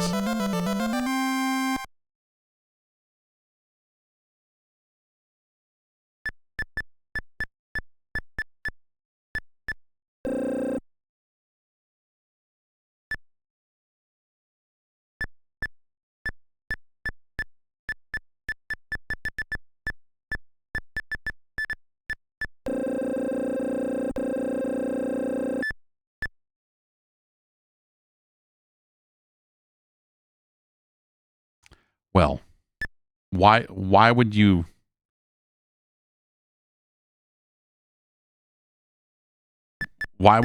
put the password screen here? Why would you let me pick the map?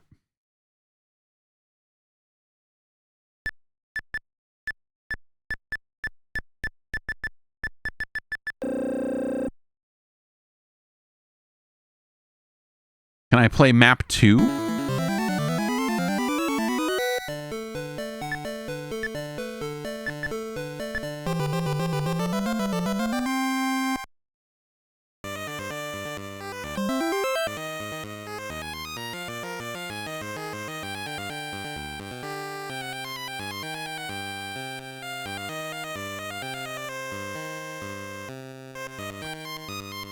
Now I want to know, like, can I play map 15? Is it just the...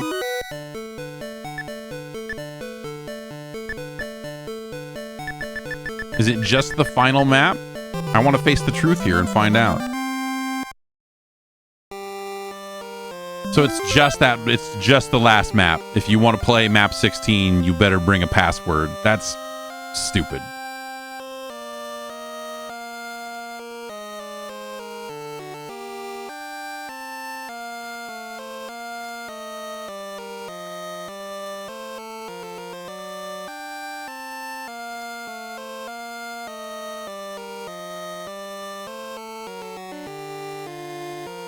The hitchy scrolling is doing something bad to my body.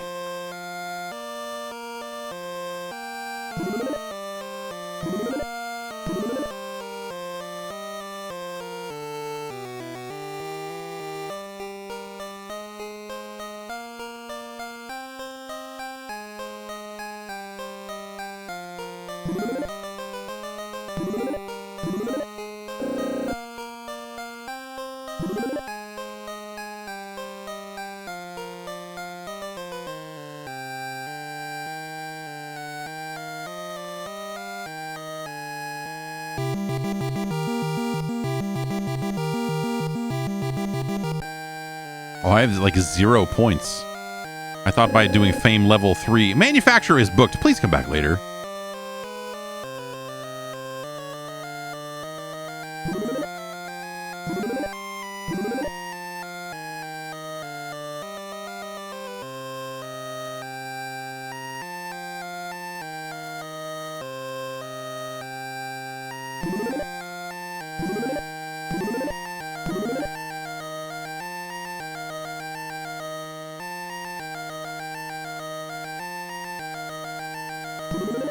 Everybody move. Why? Why can't I move there? You've got a lot of real estate on this screen and a lot of dialogue and text that you use all over the other place. So something that specifically said why I can't do that would be kind of cool.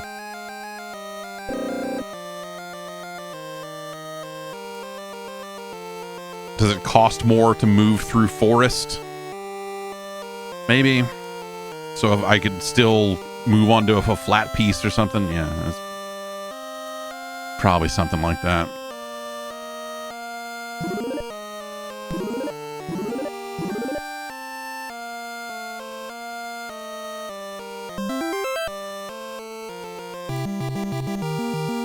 They can build all kinds of stuff.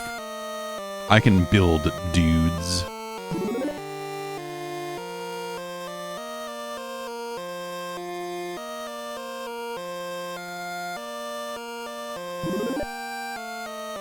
Let's get in one more fight. And then we could probably move on. This is... I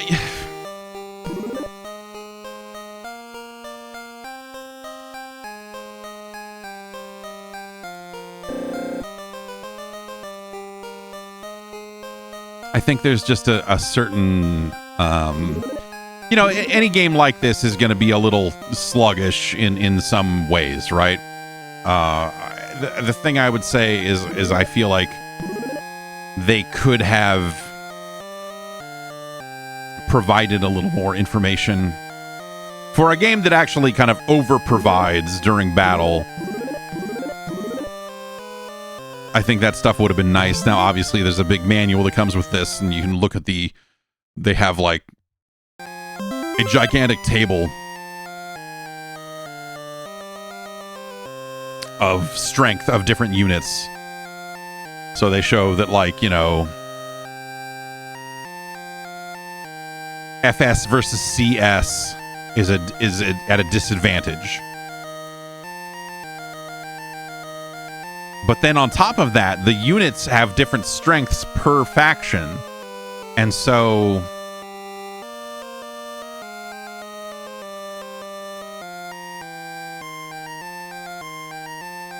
if you as blue bring CS into a fight against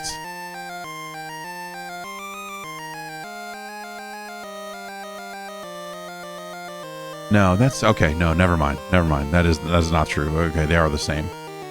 So CS is more powerful than FS.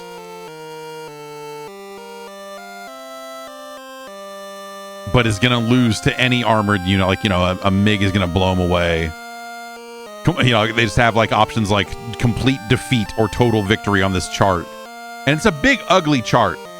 It is a big and very ugly chart of just like, yeah, you really...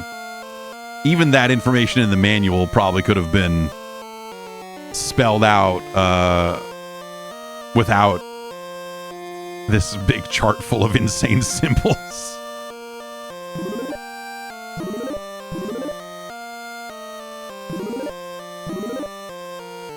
Hey, what's up?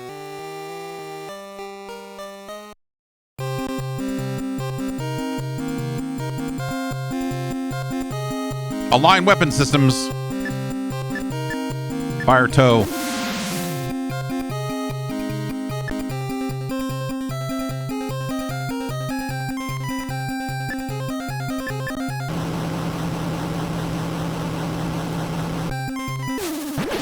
Yeah.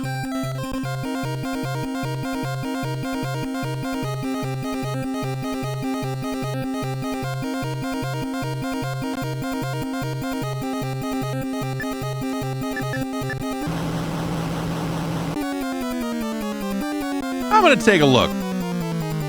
We gotta defend against their look by looking right back at them.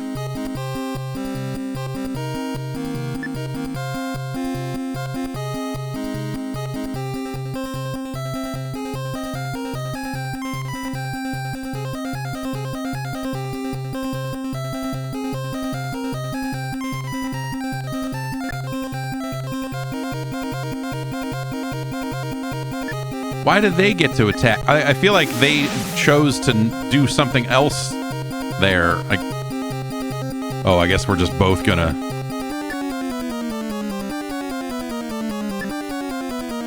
Well, strength 4. I wonder if the machine gun would finish it off and have a higher percentage chance of hitting.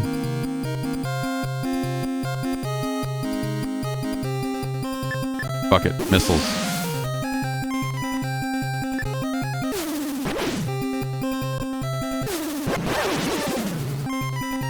Word.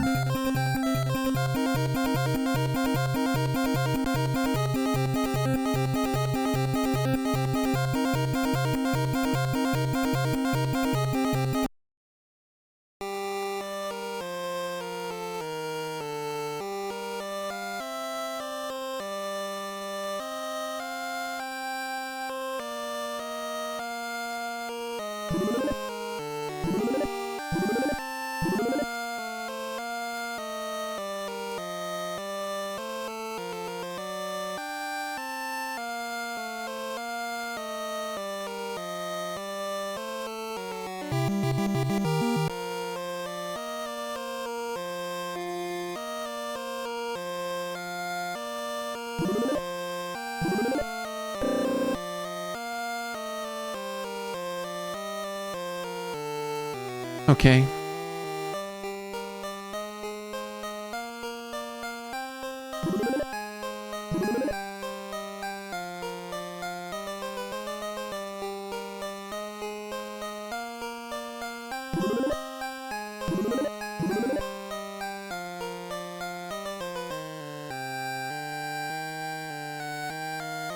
A better, you know, I don't see any kind of indicator on the units themselves if they've been moved yet or not. You know? Like that feels like it could be, unless there's like a subtle color shift that I'm just missing.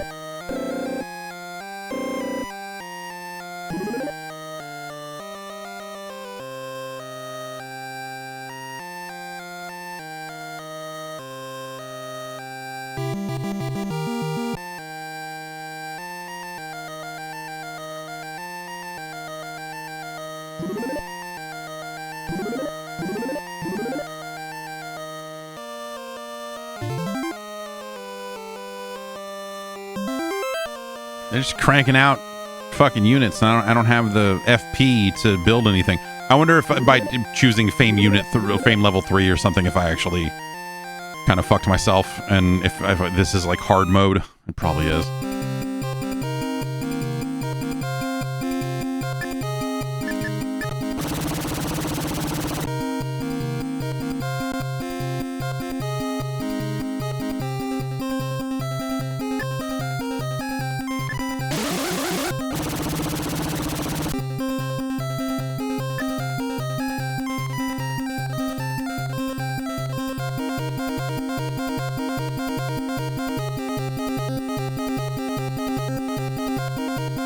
Yeah, we're getting better angles. Yeah, we're this is, yep.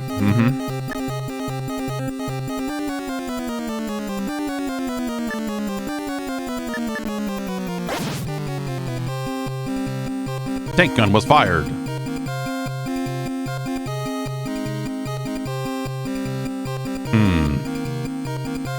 Fuck it, man.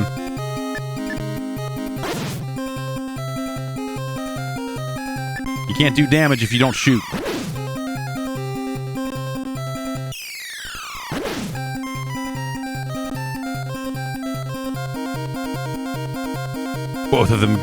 Both of the tanks glared into each other's eyes.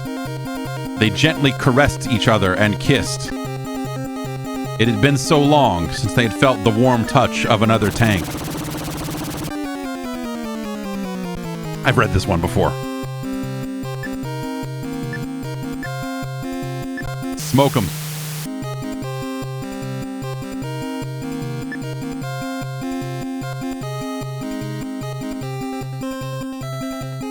Quick instincts! They moved at high speed to be on top of the enemy. Yes, get on top of the enemy.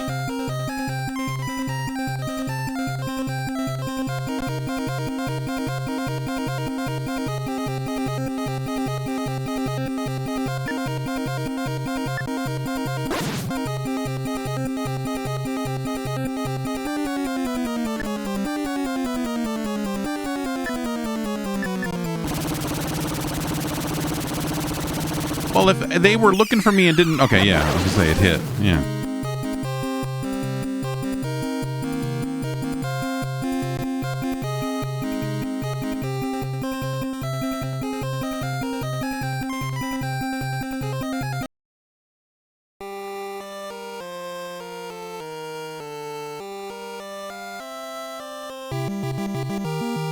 Oh, don't worry, we'll just make more tanks, he says.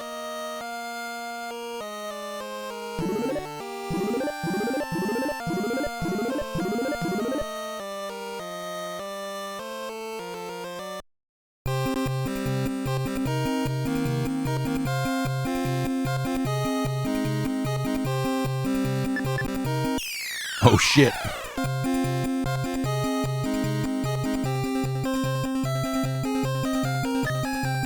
Move. Fucking move, man. No, the other way.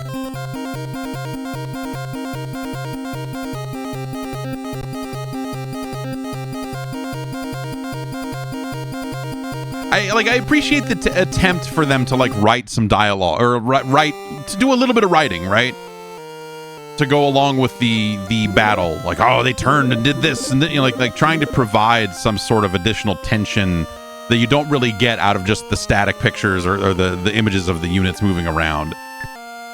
It just takes forever, and obviously, you know, if they were making this game 10 years later or for 8, you know, however long, you would want more variety in that dialogue. It's very repetitive as it stands, which, again, this is like the Tecmo World Wrestling of hex-based fucking military games.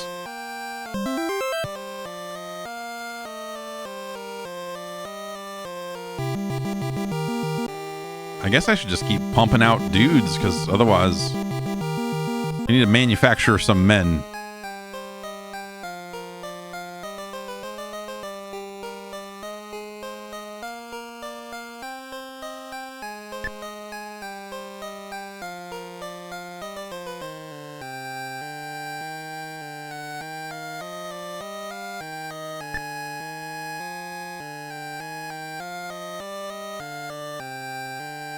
Is it the 247 that is the, yeah, surface to air.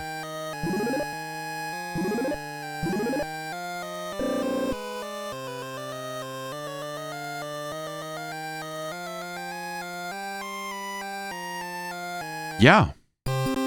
Blow these fuckers out of the sky, man.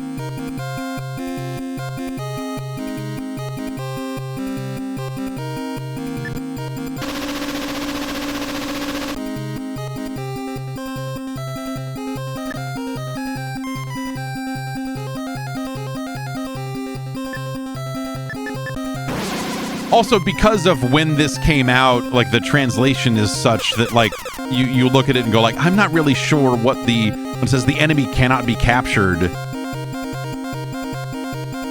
It's not immediately clear what, you know. And it says it numerous times, you know, oh, we're gonna loop.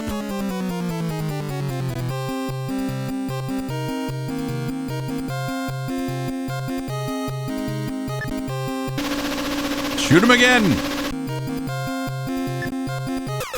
Nice loop, loser.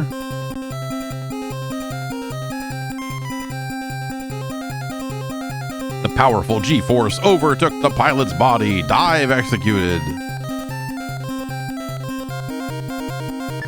Oh, geez. Drop the bomb. Fucking... Turn, man.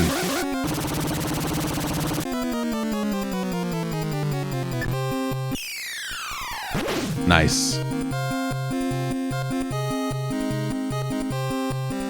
They speed away with a cloud of dust erupting behind them. Quick response. Like, sometimes it says that, and you're wondering, like, yeah, I'm left wondering, does that mean that I've hit some specific dice roll that is letting me act faster, or I have some kind of advantage, or whatever. The text does not necessarily just make that clear, and so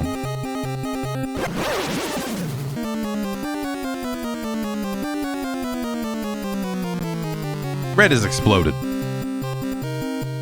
Okay, conflict. I did hit him for 2,900 FP though. That's gotta hurt.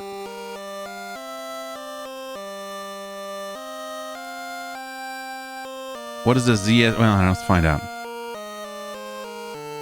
Move, flag tank. Can we get over there? Can we get close enough to fight? Yeah. All right, cool. You know, that could be a...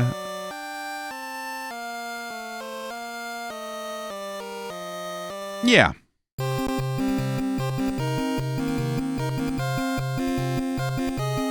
So if this is their anti-air, then we should be able to do them. I could look at this handy chart of unit relations, because the units have relations.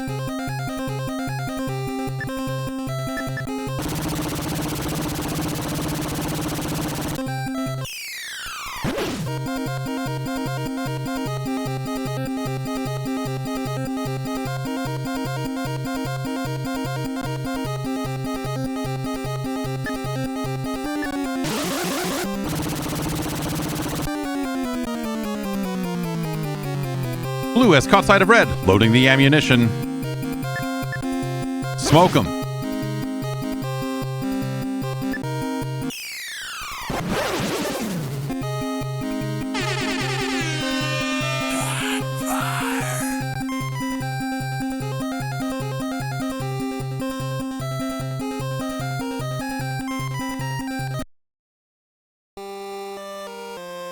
Ultimately, as you might expect, this is a game about putting the right units in the situations where they flourish, right? Did I already move this? Yeah, I guess I already moved that unit.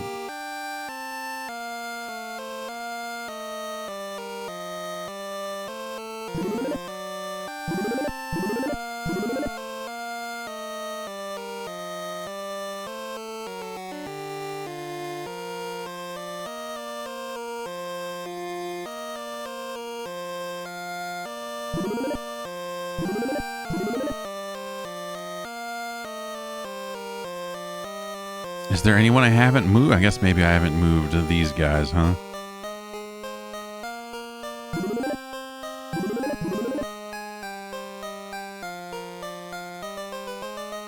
No, there's still a unit that hasn't moved?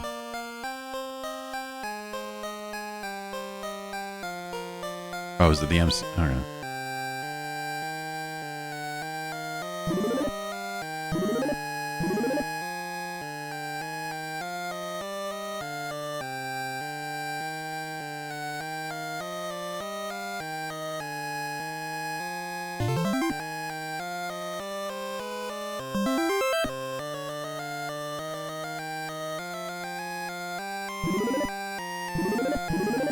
Yeah?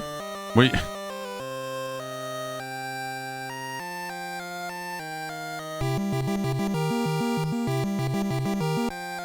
We've deprived them of enough resources that they cannot make planes anymore.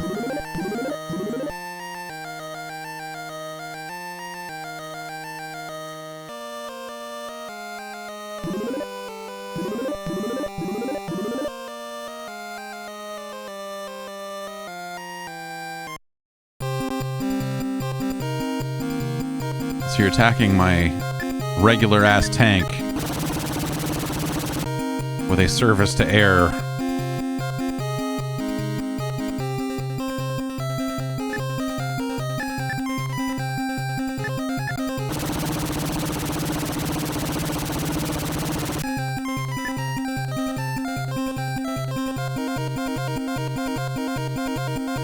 Like, I feel like, you know, if I were to stick with this a little bit longer, we could win. We could potentially win here. But I think I've seen everything I need to see.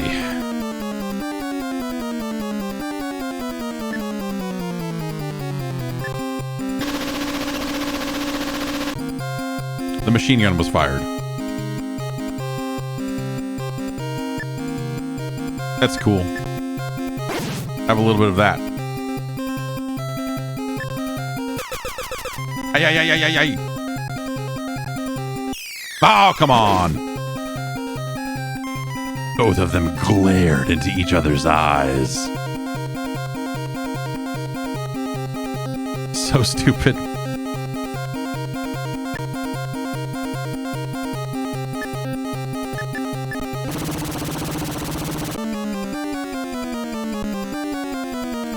And the order of operations sometimes seems weird. Like these turns where, like, we don't get attack phases and then we both can attack at the same time. Like, it's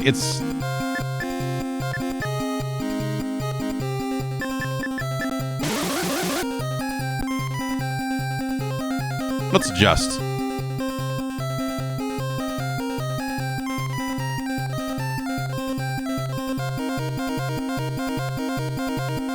Okay, so does that sentence mean that now I get to attack first?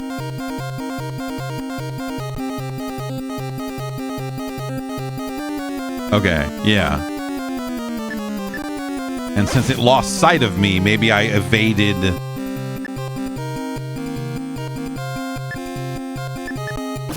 So I guess that's what puts the value in those defensive phases, is you can kind of maneuver around them a little bit, but I don't know, man.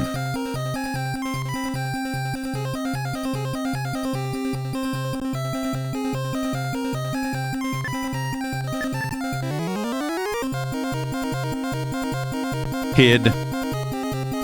We found you. We're shooting.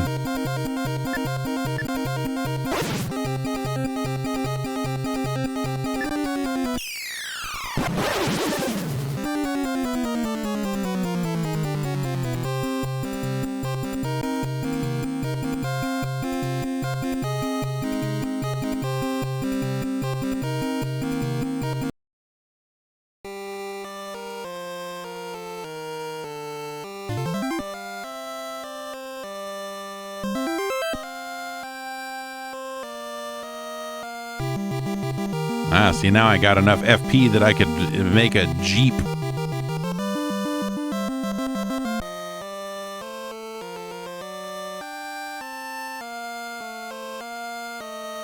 So what do they have? They got these tanks, and is that it?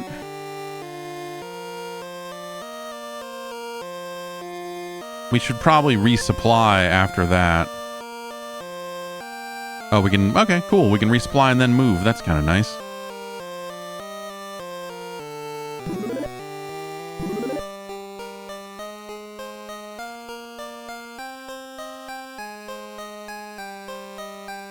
You want the battle tank to battle? You're damn right I do. So this is an even fight.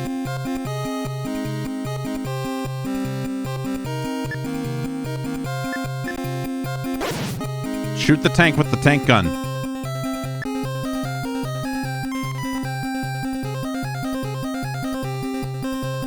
Also, like, you know, there's just a real lack of pronouns here. It's like, they found them. They are doing it to them. They are doing it all up in them. The enemy gave them the business.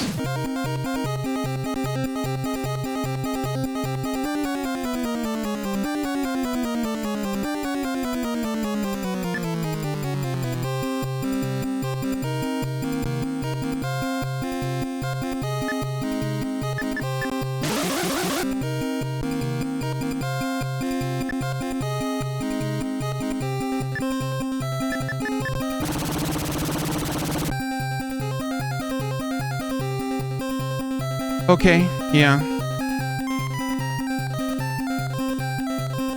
Oh, so they moved at high speed. So now they probably... Oh, no. Wait, they didn't move. All they did was look. How did I lose sight of them if they chose look? You know what I mean? Like, there's just some nonsense about the language here that, you know, for the era is fine. But... See, I don't even get an attack here. Yeah. Ah, man.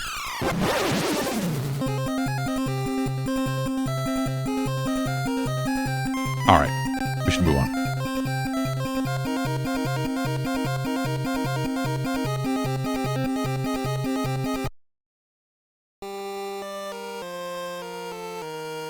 So what do they got? I mean, they got... we could...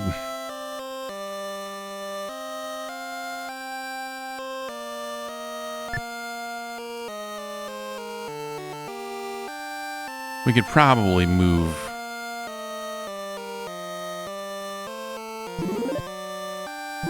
I mean, that dude took some damage, right? So... Does it... I mean, I assume that maintains... Yeah, strength 7, so... Oh, and my strength is 8. I guess I must have...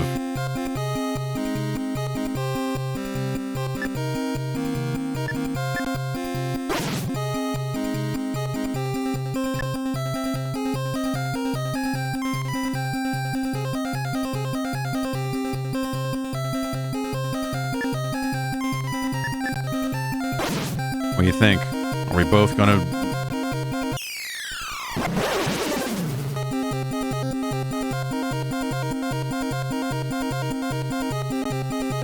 Nice. Are we both dead?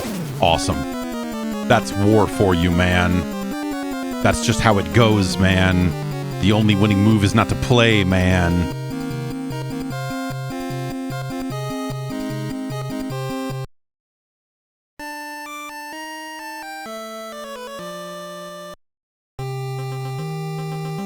Oh, because it's the flag tank. Is it because it's the flag tank that I just lose? I didn't realize it was total annihilation rules. One battle has been completed. Let's try again.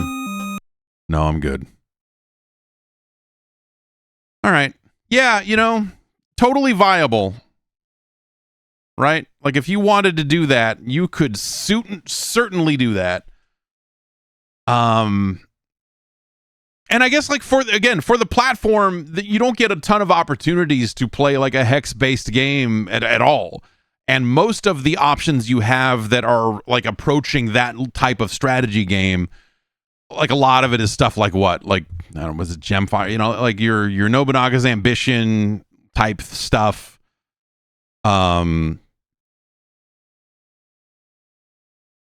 And so, you know, like even less kind of modern,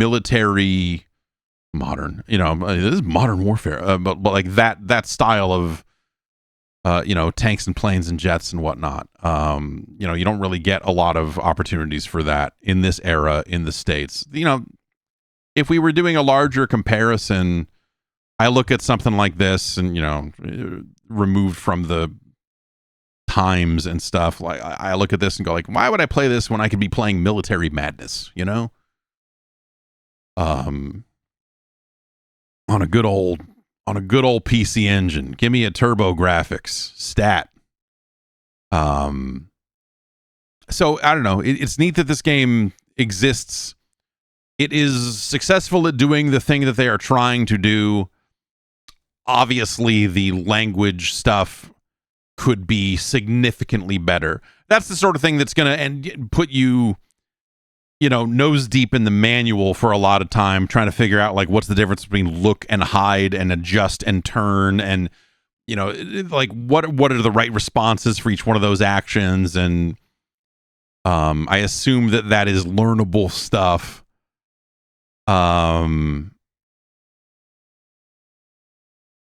But a little bit more of that could have been in game. I might even say that like the list of options at your disposal there on defense, where you have like 6 different things to choose, is maybe a bit much. And that if they had gone for like, do you want to move or do you want to stand your ground, or do you want to, you know, like whatever, you know, you want to try to use smoke to hide. Like some of those things could have been a little more direct. Because you're trying to force certain states, right? You're trying to force a state where you have moved in a way that they cannot retaliate. And what is the clear path to do that? You know, it's going to be, I'm sure, a little bit different depending on the unit, the matchup, right? You got to learn your matchups. So it's cool, you know, like it's a game with a layer of depth to it that you would expect from a game like this. It doesn't go much deeper than that. It's not a game that is about a massive campaign, though obviously it does lock the final map away from you until you get a hold of a password one way or another. Could have done with like custom scenario type thing. Like, let me, you know, have a little bit more control over it. The 3 units, all units thing is, you know, it's fine. But yeah, you know, it's fine. You don't have a lot of options like this on the platform, but that doesn't mean that it's like incredible and like, it's the only game of its kind, you know? Like, it's certainly better than Castle Quest. It's better than Godzilla 2 War of the Monsters.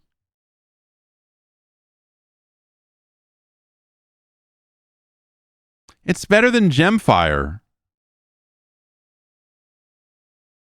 It's better than Godzilla Master of Monsters.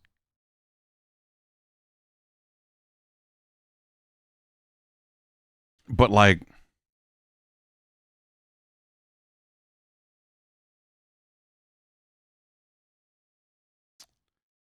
yeah, I mean, it's kind of a, like, is it better than Akari Warriors 2 Victory Road?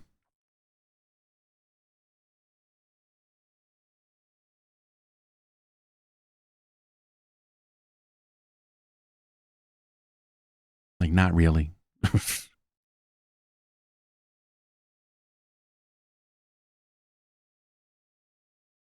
Is it better than Funhouse? I would, scientifically speaking, maybe it is. I would probably rather play Funhouse. But no, you know what? Let's really think this through here. It's better than Exodus: Journey to the Promised Land. It's better than Swords and Serpents. It's not better than Worm: Journey to the Center of the Earth, though. And it's not better than Crystal Mines. It is. This is our new number 413.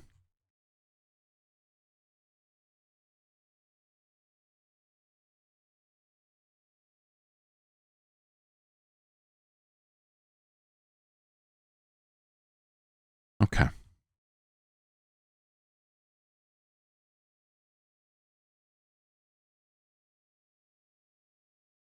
Okay. And there you have it. Tremendous. All right. Adam wants to see this next game, which I assume will be our final game. It's from your friends at Acclaim.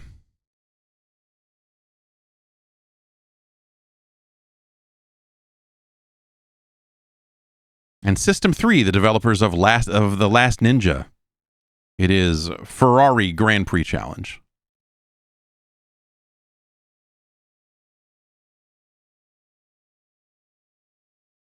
Okay, I was going to let this sit for a while to see if I was going to do anything. Let's see what we're in for. It's looking a little pole position-y.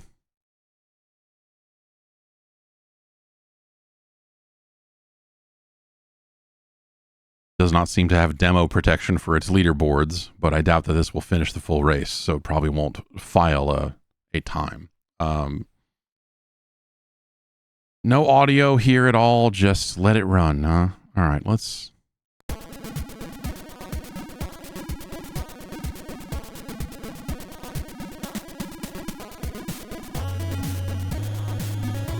Oh, fuck yeah.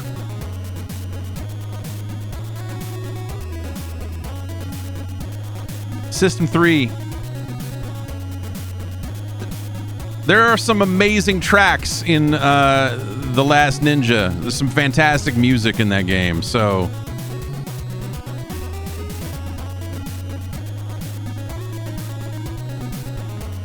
Let's prepare to qualify. Yes, the makers of Putty Squad themselves. Yeah, some real, you could be an egg to this. This is some music you could explore a fucking island as an intrepid egg. Music during gameplay? Fuck yeah. Restore save game? Fuck no. We want automatic. Enter your name and country.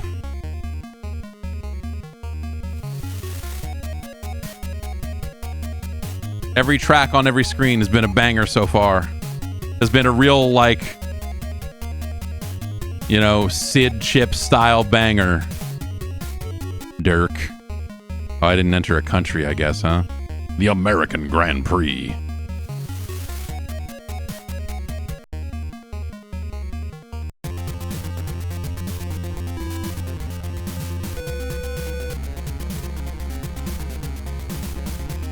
All right, we have automatic transmissions, so...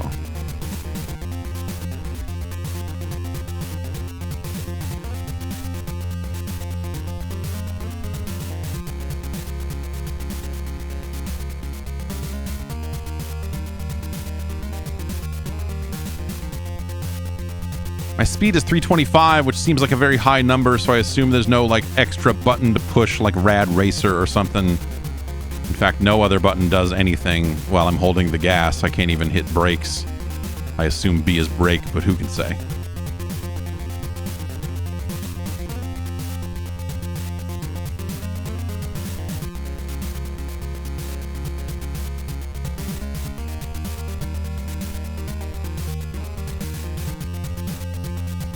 You can tell that this game was made over there by the way that they went all in on the music to such a degree that they're like, no, we need to have an option here, whether you want music or gameplay audio.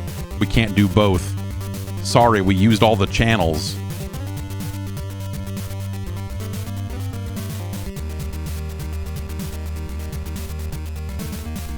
All right, we qualified. Bud Hoffman, Dart Peters, Falcon Mayer. Oh no, are these okay? These are teams or something.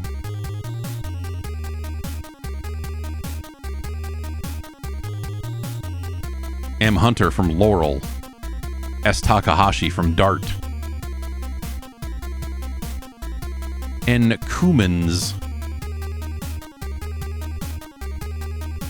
V. Santini, and Dirk Ferrari. Just call me Dirk Ferrari. Hey ladies, Dirk Ferrari here.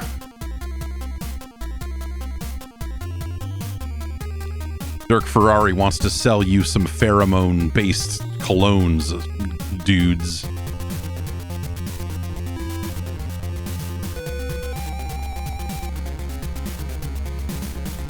All right, not a great start, I guess.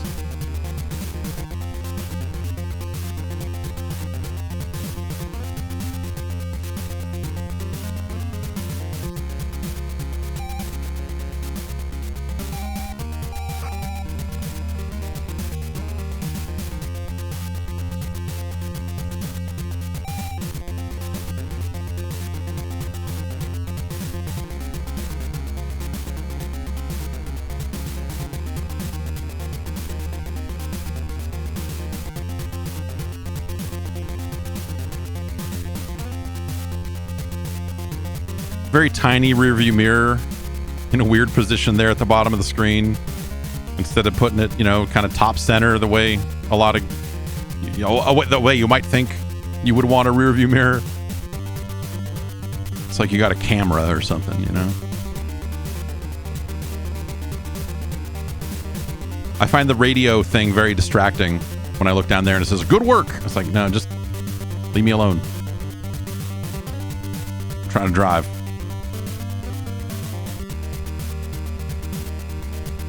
Turns on this track are not so steep that I, you know, like that I really even need to slow down much. I can kind of just, oh God. Well, that one caught me off guard, but we didn't lose too much. Oh. That second one though. Ah.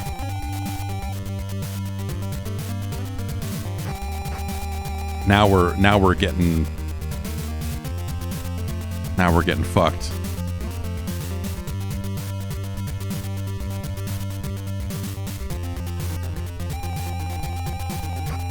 Man.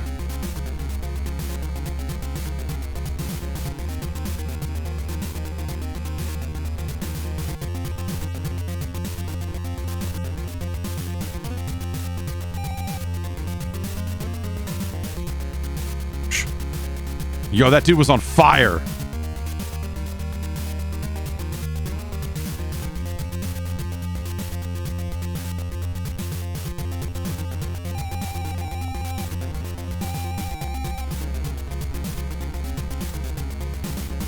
He's shooting fucking bananas at me? What the fuck are we doing?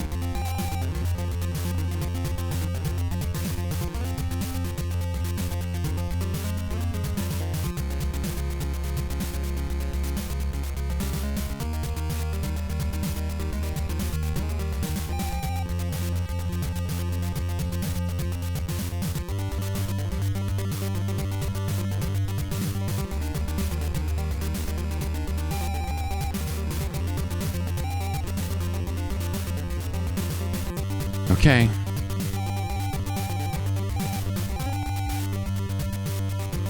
Yeah, so now lap 3, and you saw that tire wear message earlier. Like, I'm having, like, those specific turns combined with the tire wear, I think.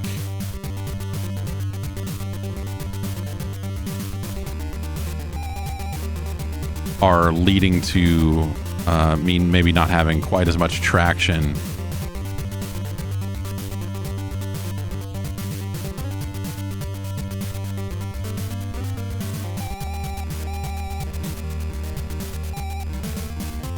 I don't really see any reason to pit.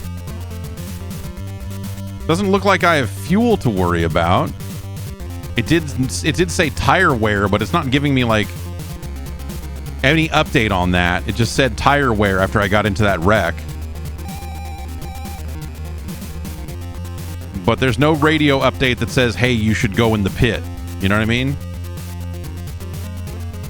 Which is kind of what I would expect.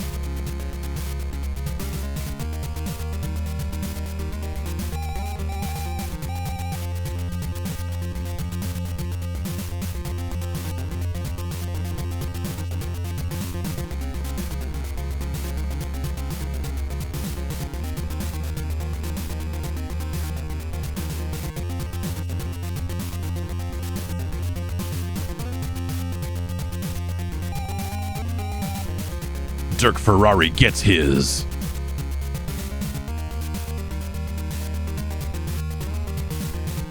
Dirk Ferrari don't play. DJ Dirk Ferrari. Fucking that ass up from the back. I don't know what I'm saying.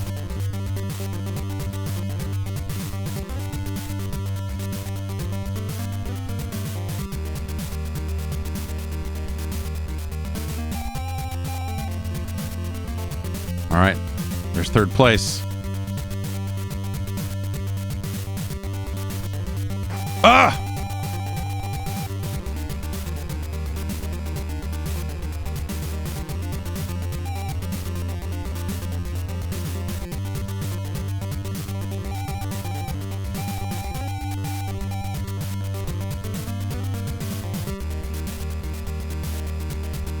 It's a real fight out here. The position limit keeps lowering every time I kind of complete a section. I wonder if that will eventually finish my race. If that just keeps getting lower until everyone else is eliminated, or what? You know, what is this? Did it say how many laps we had to do? I don't even know.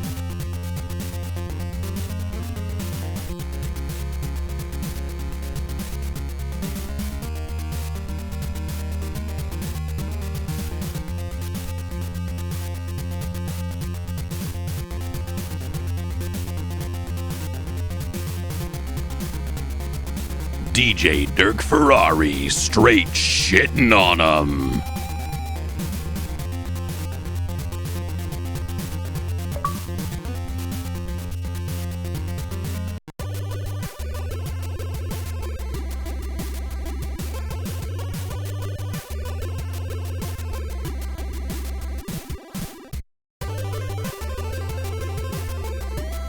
Okay.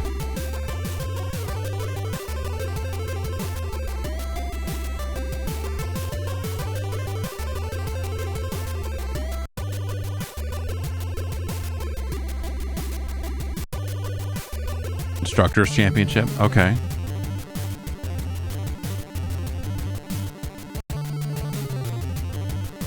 Oh gosh. Okay. The Brazilian Grand Prix. I got a Brazilian once.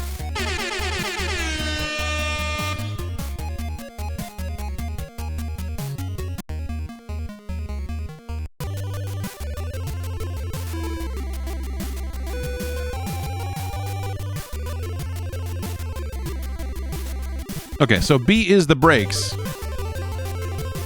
I have indeed discovered that. But you can't hit them while you're hitting the gas. It won't let you hit both at the same time, which I think is kind of interesting. Most games will let you kind of feather, like tap the brake while you're still hitting the gas and just kind of go for it.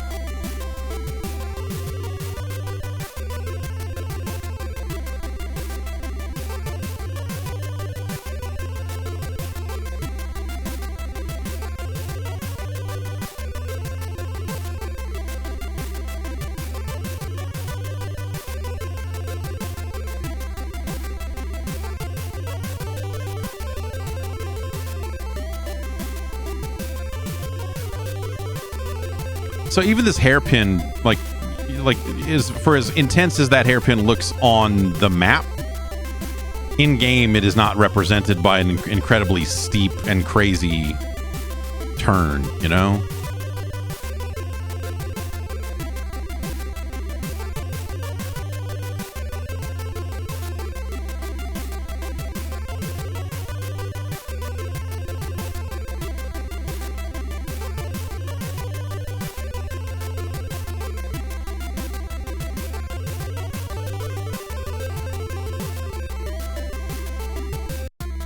This is very straightforward, but it's acceptable. Like the racing is fine. It's a little easy, I think, is maybe the the thing I would say about it, you know?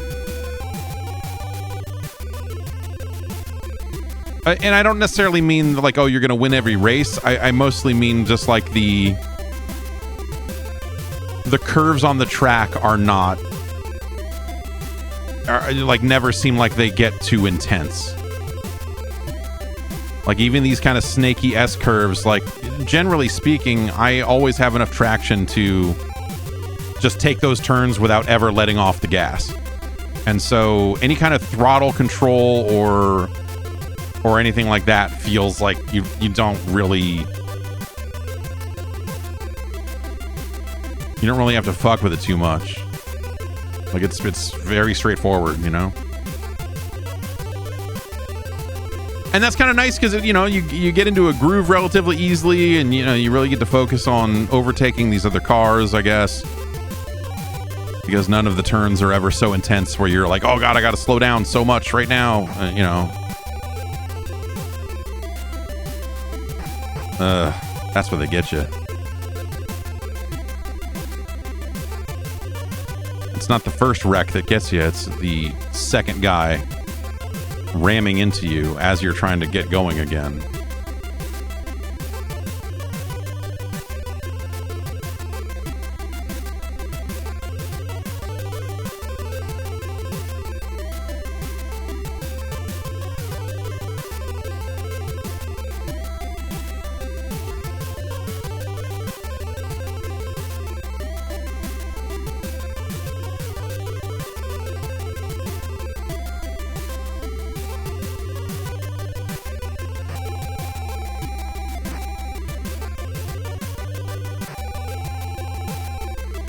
Yeah.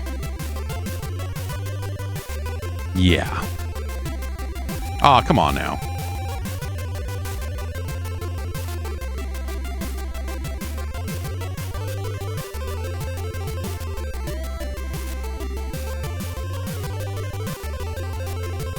I like this little jam, but it gets a little repetitive over the course of a full race. Also, you know, kind of hearing the same music from one race to the next. Not ideal. Would have been nice to have some more options, but that's, you know, this is within expectations for the era and system and all that sort of stuff, right? I mean, ideally, you'd be like, give me a new fucking club banger. DJ Dirk Ferrari, give me a new club banger for every single race. Okay, so now it says change tires. Let's try and hit the pits and see what it looks like, if we can make it. Oh, no.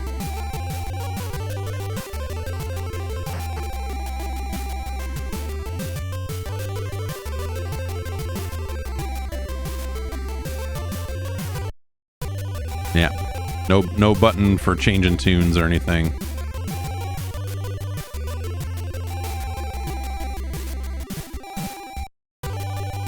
So now that we are in need of a pit stop, we are really sliding out on these corners a lot more.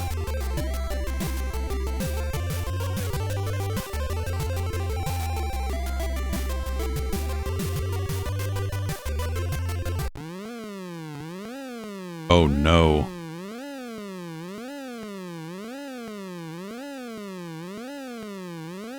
Okay, we just need to mash A and B.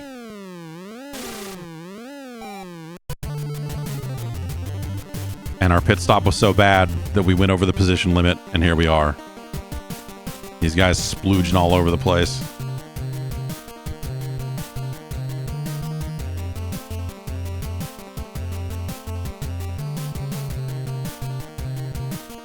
Yeah, you just need to track and field your way through the pit stops and just tap A and B alternatingly.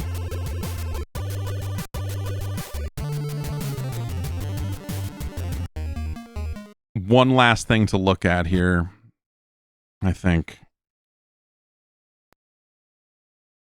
The System 3 logo is great, as always has been. We're going to turn off music and see what the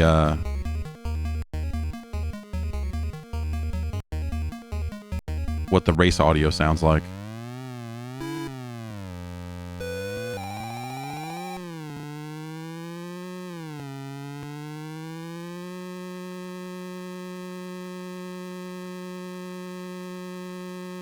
Uh-huh.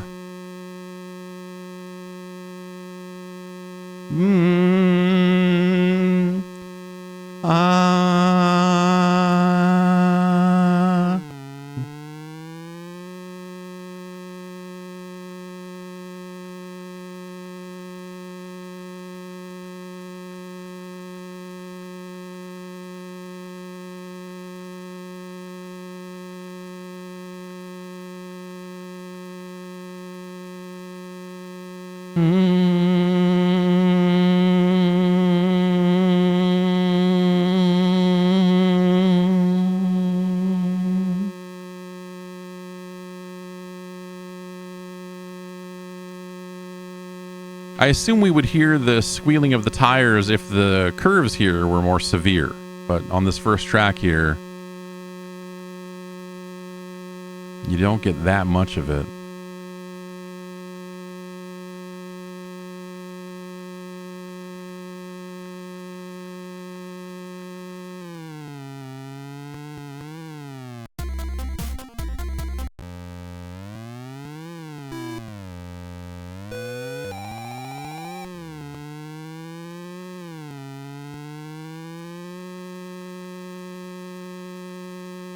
I want to pass a car and see if there's any.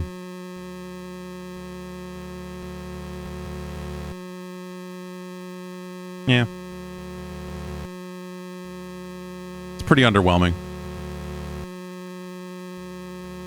But hey, I mean, the soundtrack's good, so.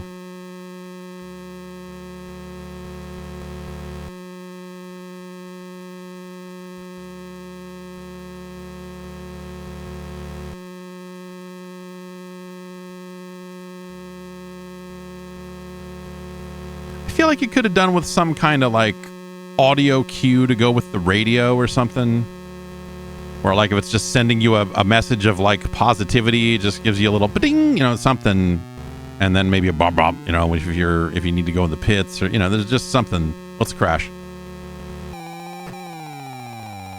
Yeah, okay. So yeah, I mean, voice samples would have been awesome, but that's, you're asking Acclaim to spend way more money on this cartridge than they were ever going to.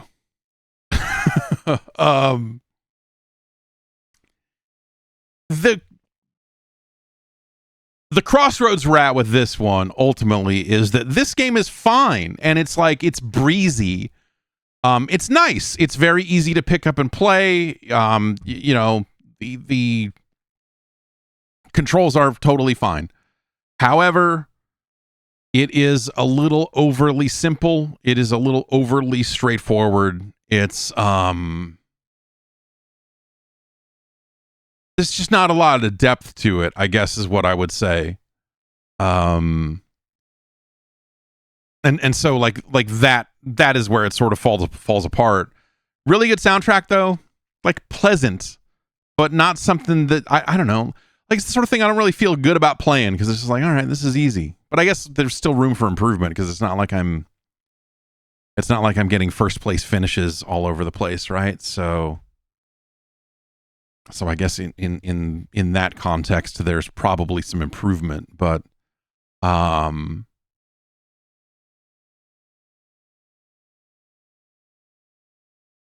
it's better than Stanley: The Search for Dr. Livingston.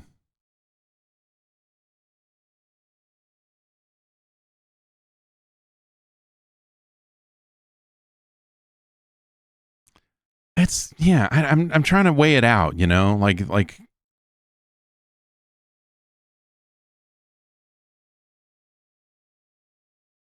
I'm trying to weigh it out because ultimately, like, this is not a great video game, but like, it's good. This is the sort of thing, if you rented this and brought it home and played it, you'd be like, yay, and I'm never gonna play it again. And that's that. But as far as actual depth and things that you might do from race to race, like those aspects of the game feel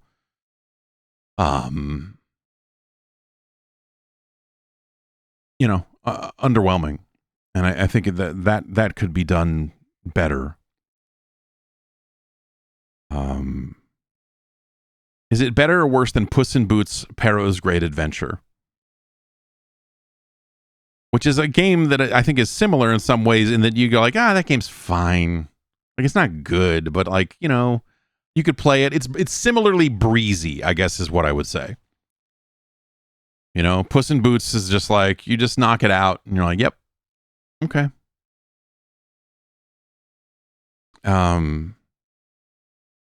I think this is a little worse than Puss in Boots: Perrault's Great Adventure, but it is better than Breakthrough, and so I think it kind of ends up somewhere in here.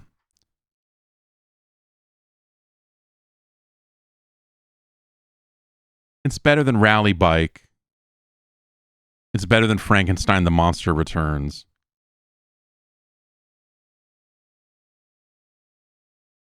It is better than Tecmo Cup Soccer Game, which does have, you know, some weirdo depth to it. You know, for as fucked up as Contra Force is, it has like it does have a certain charm to it.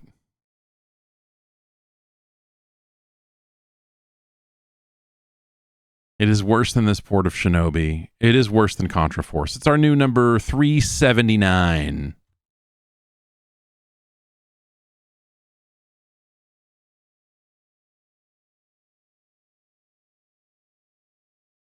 I spelling Ferrari right? It's one R. It's two R's and then one R. How many R's are in Ferrari? There are two R's in Ferrari.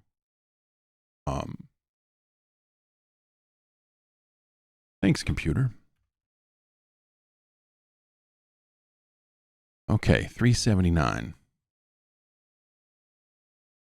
Ferrari does the thing, I don't know if they still do this or what, but you know, I've seen people complain about it where like Ferrari won't let you buy the really good cars unless you're already a customer of theirs, and so it's like you kind of have to work your way up to buying the really crazy, I mean, you know, these are fucking multi-millionaire problems, I guess, right? But it's like when I hear about the way that Ferrari won't sell you the car you want just because you haven't bought enough of their stuff and all of that other shit, to that I say, fuck them. To that I say, fuck Ferrari. That is garbage. Or like, oh, we don't want you to do certain things with the car and you got to sign this. And like, I think that shit is fucking pathetic. I think that is some straight up loser behavior. And there you have it. Grand Prix Challenge number 379. So that brings us to 664 games ranked. That's a lot. On the list for next time, we've got Wheel of Fortune Junior Edition and some other submissions that have come in that have not made the list yet here. But yeah, we'll take a look at more of them next week. And, you know, may they all be as good as... May they all be at least as good as the King of Kings, the early years. Which ended up down here. Woof. Woof. Of course, I'll be back on Tuesday for the podcast. And, you know, check out the Patreon. If you want to submit some games for the list, head over to Jeff.zone and back the project. Keep this nightmare rolling. You get an ad-free version of the podcast, all sorts of other cool stuff. Thanks to everybody for their support on that front. And we'll be back next week with more. Have a good one.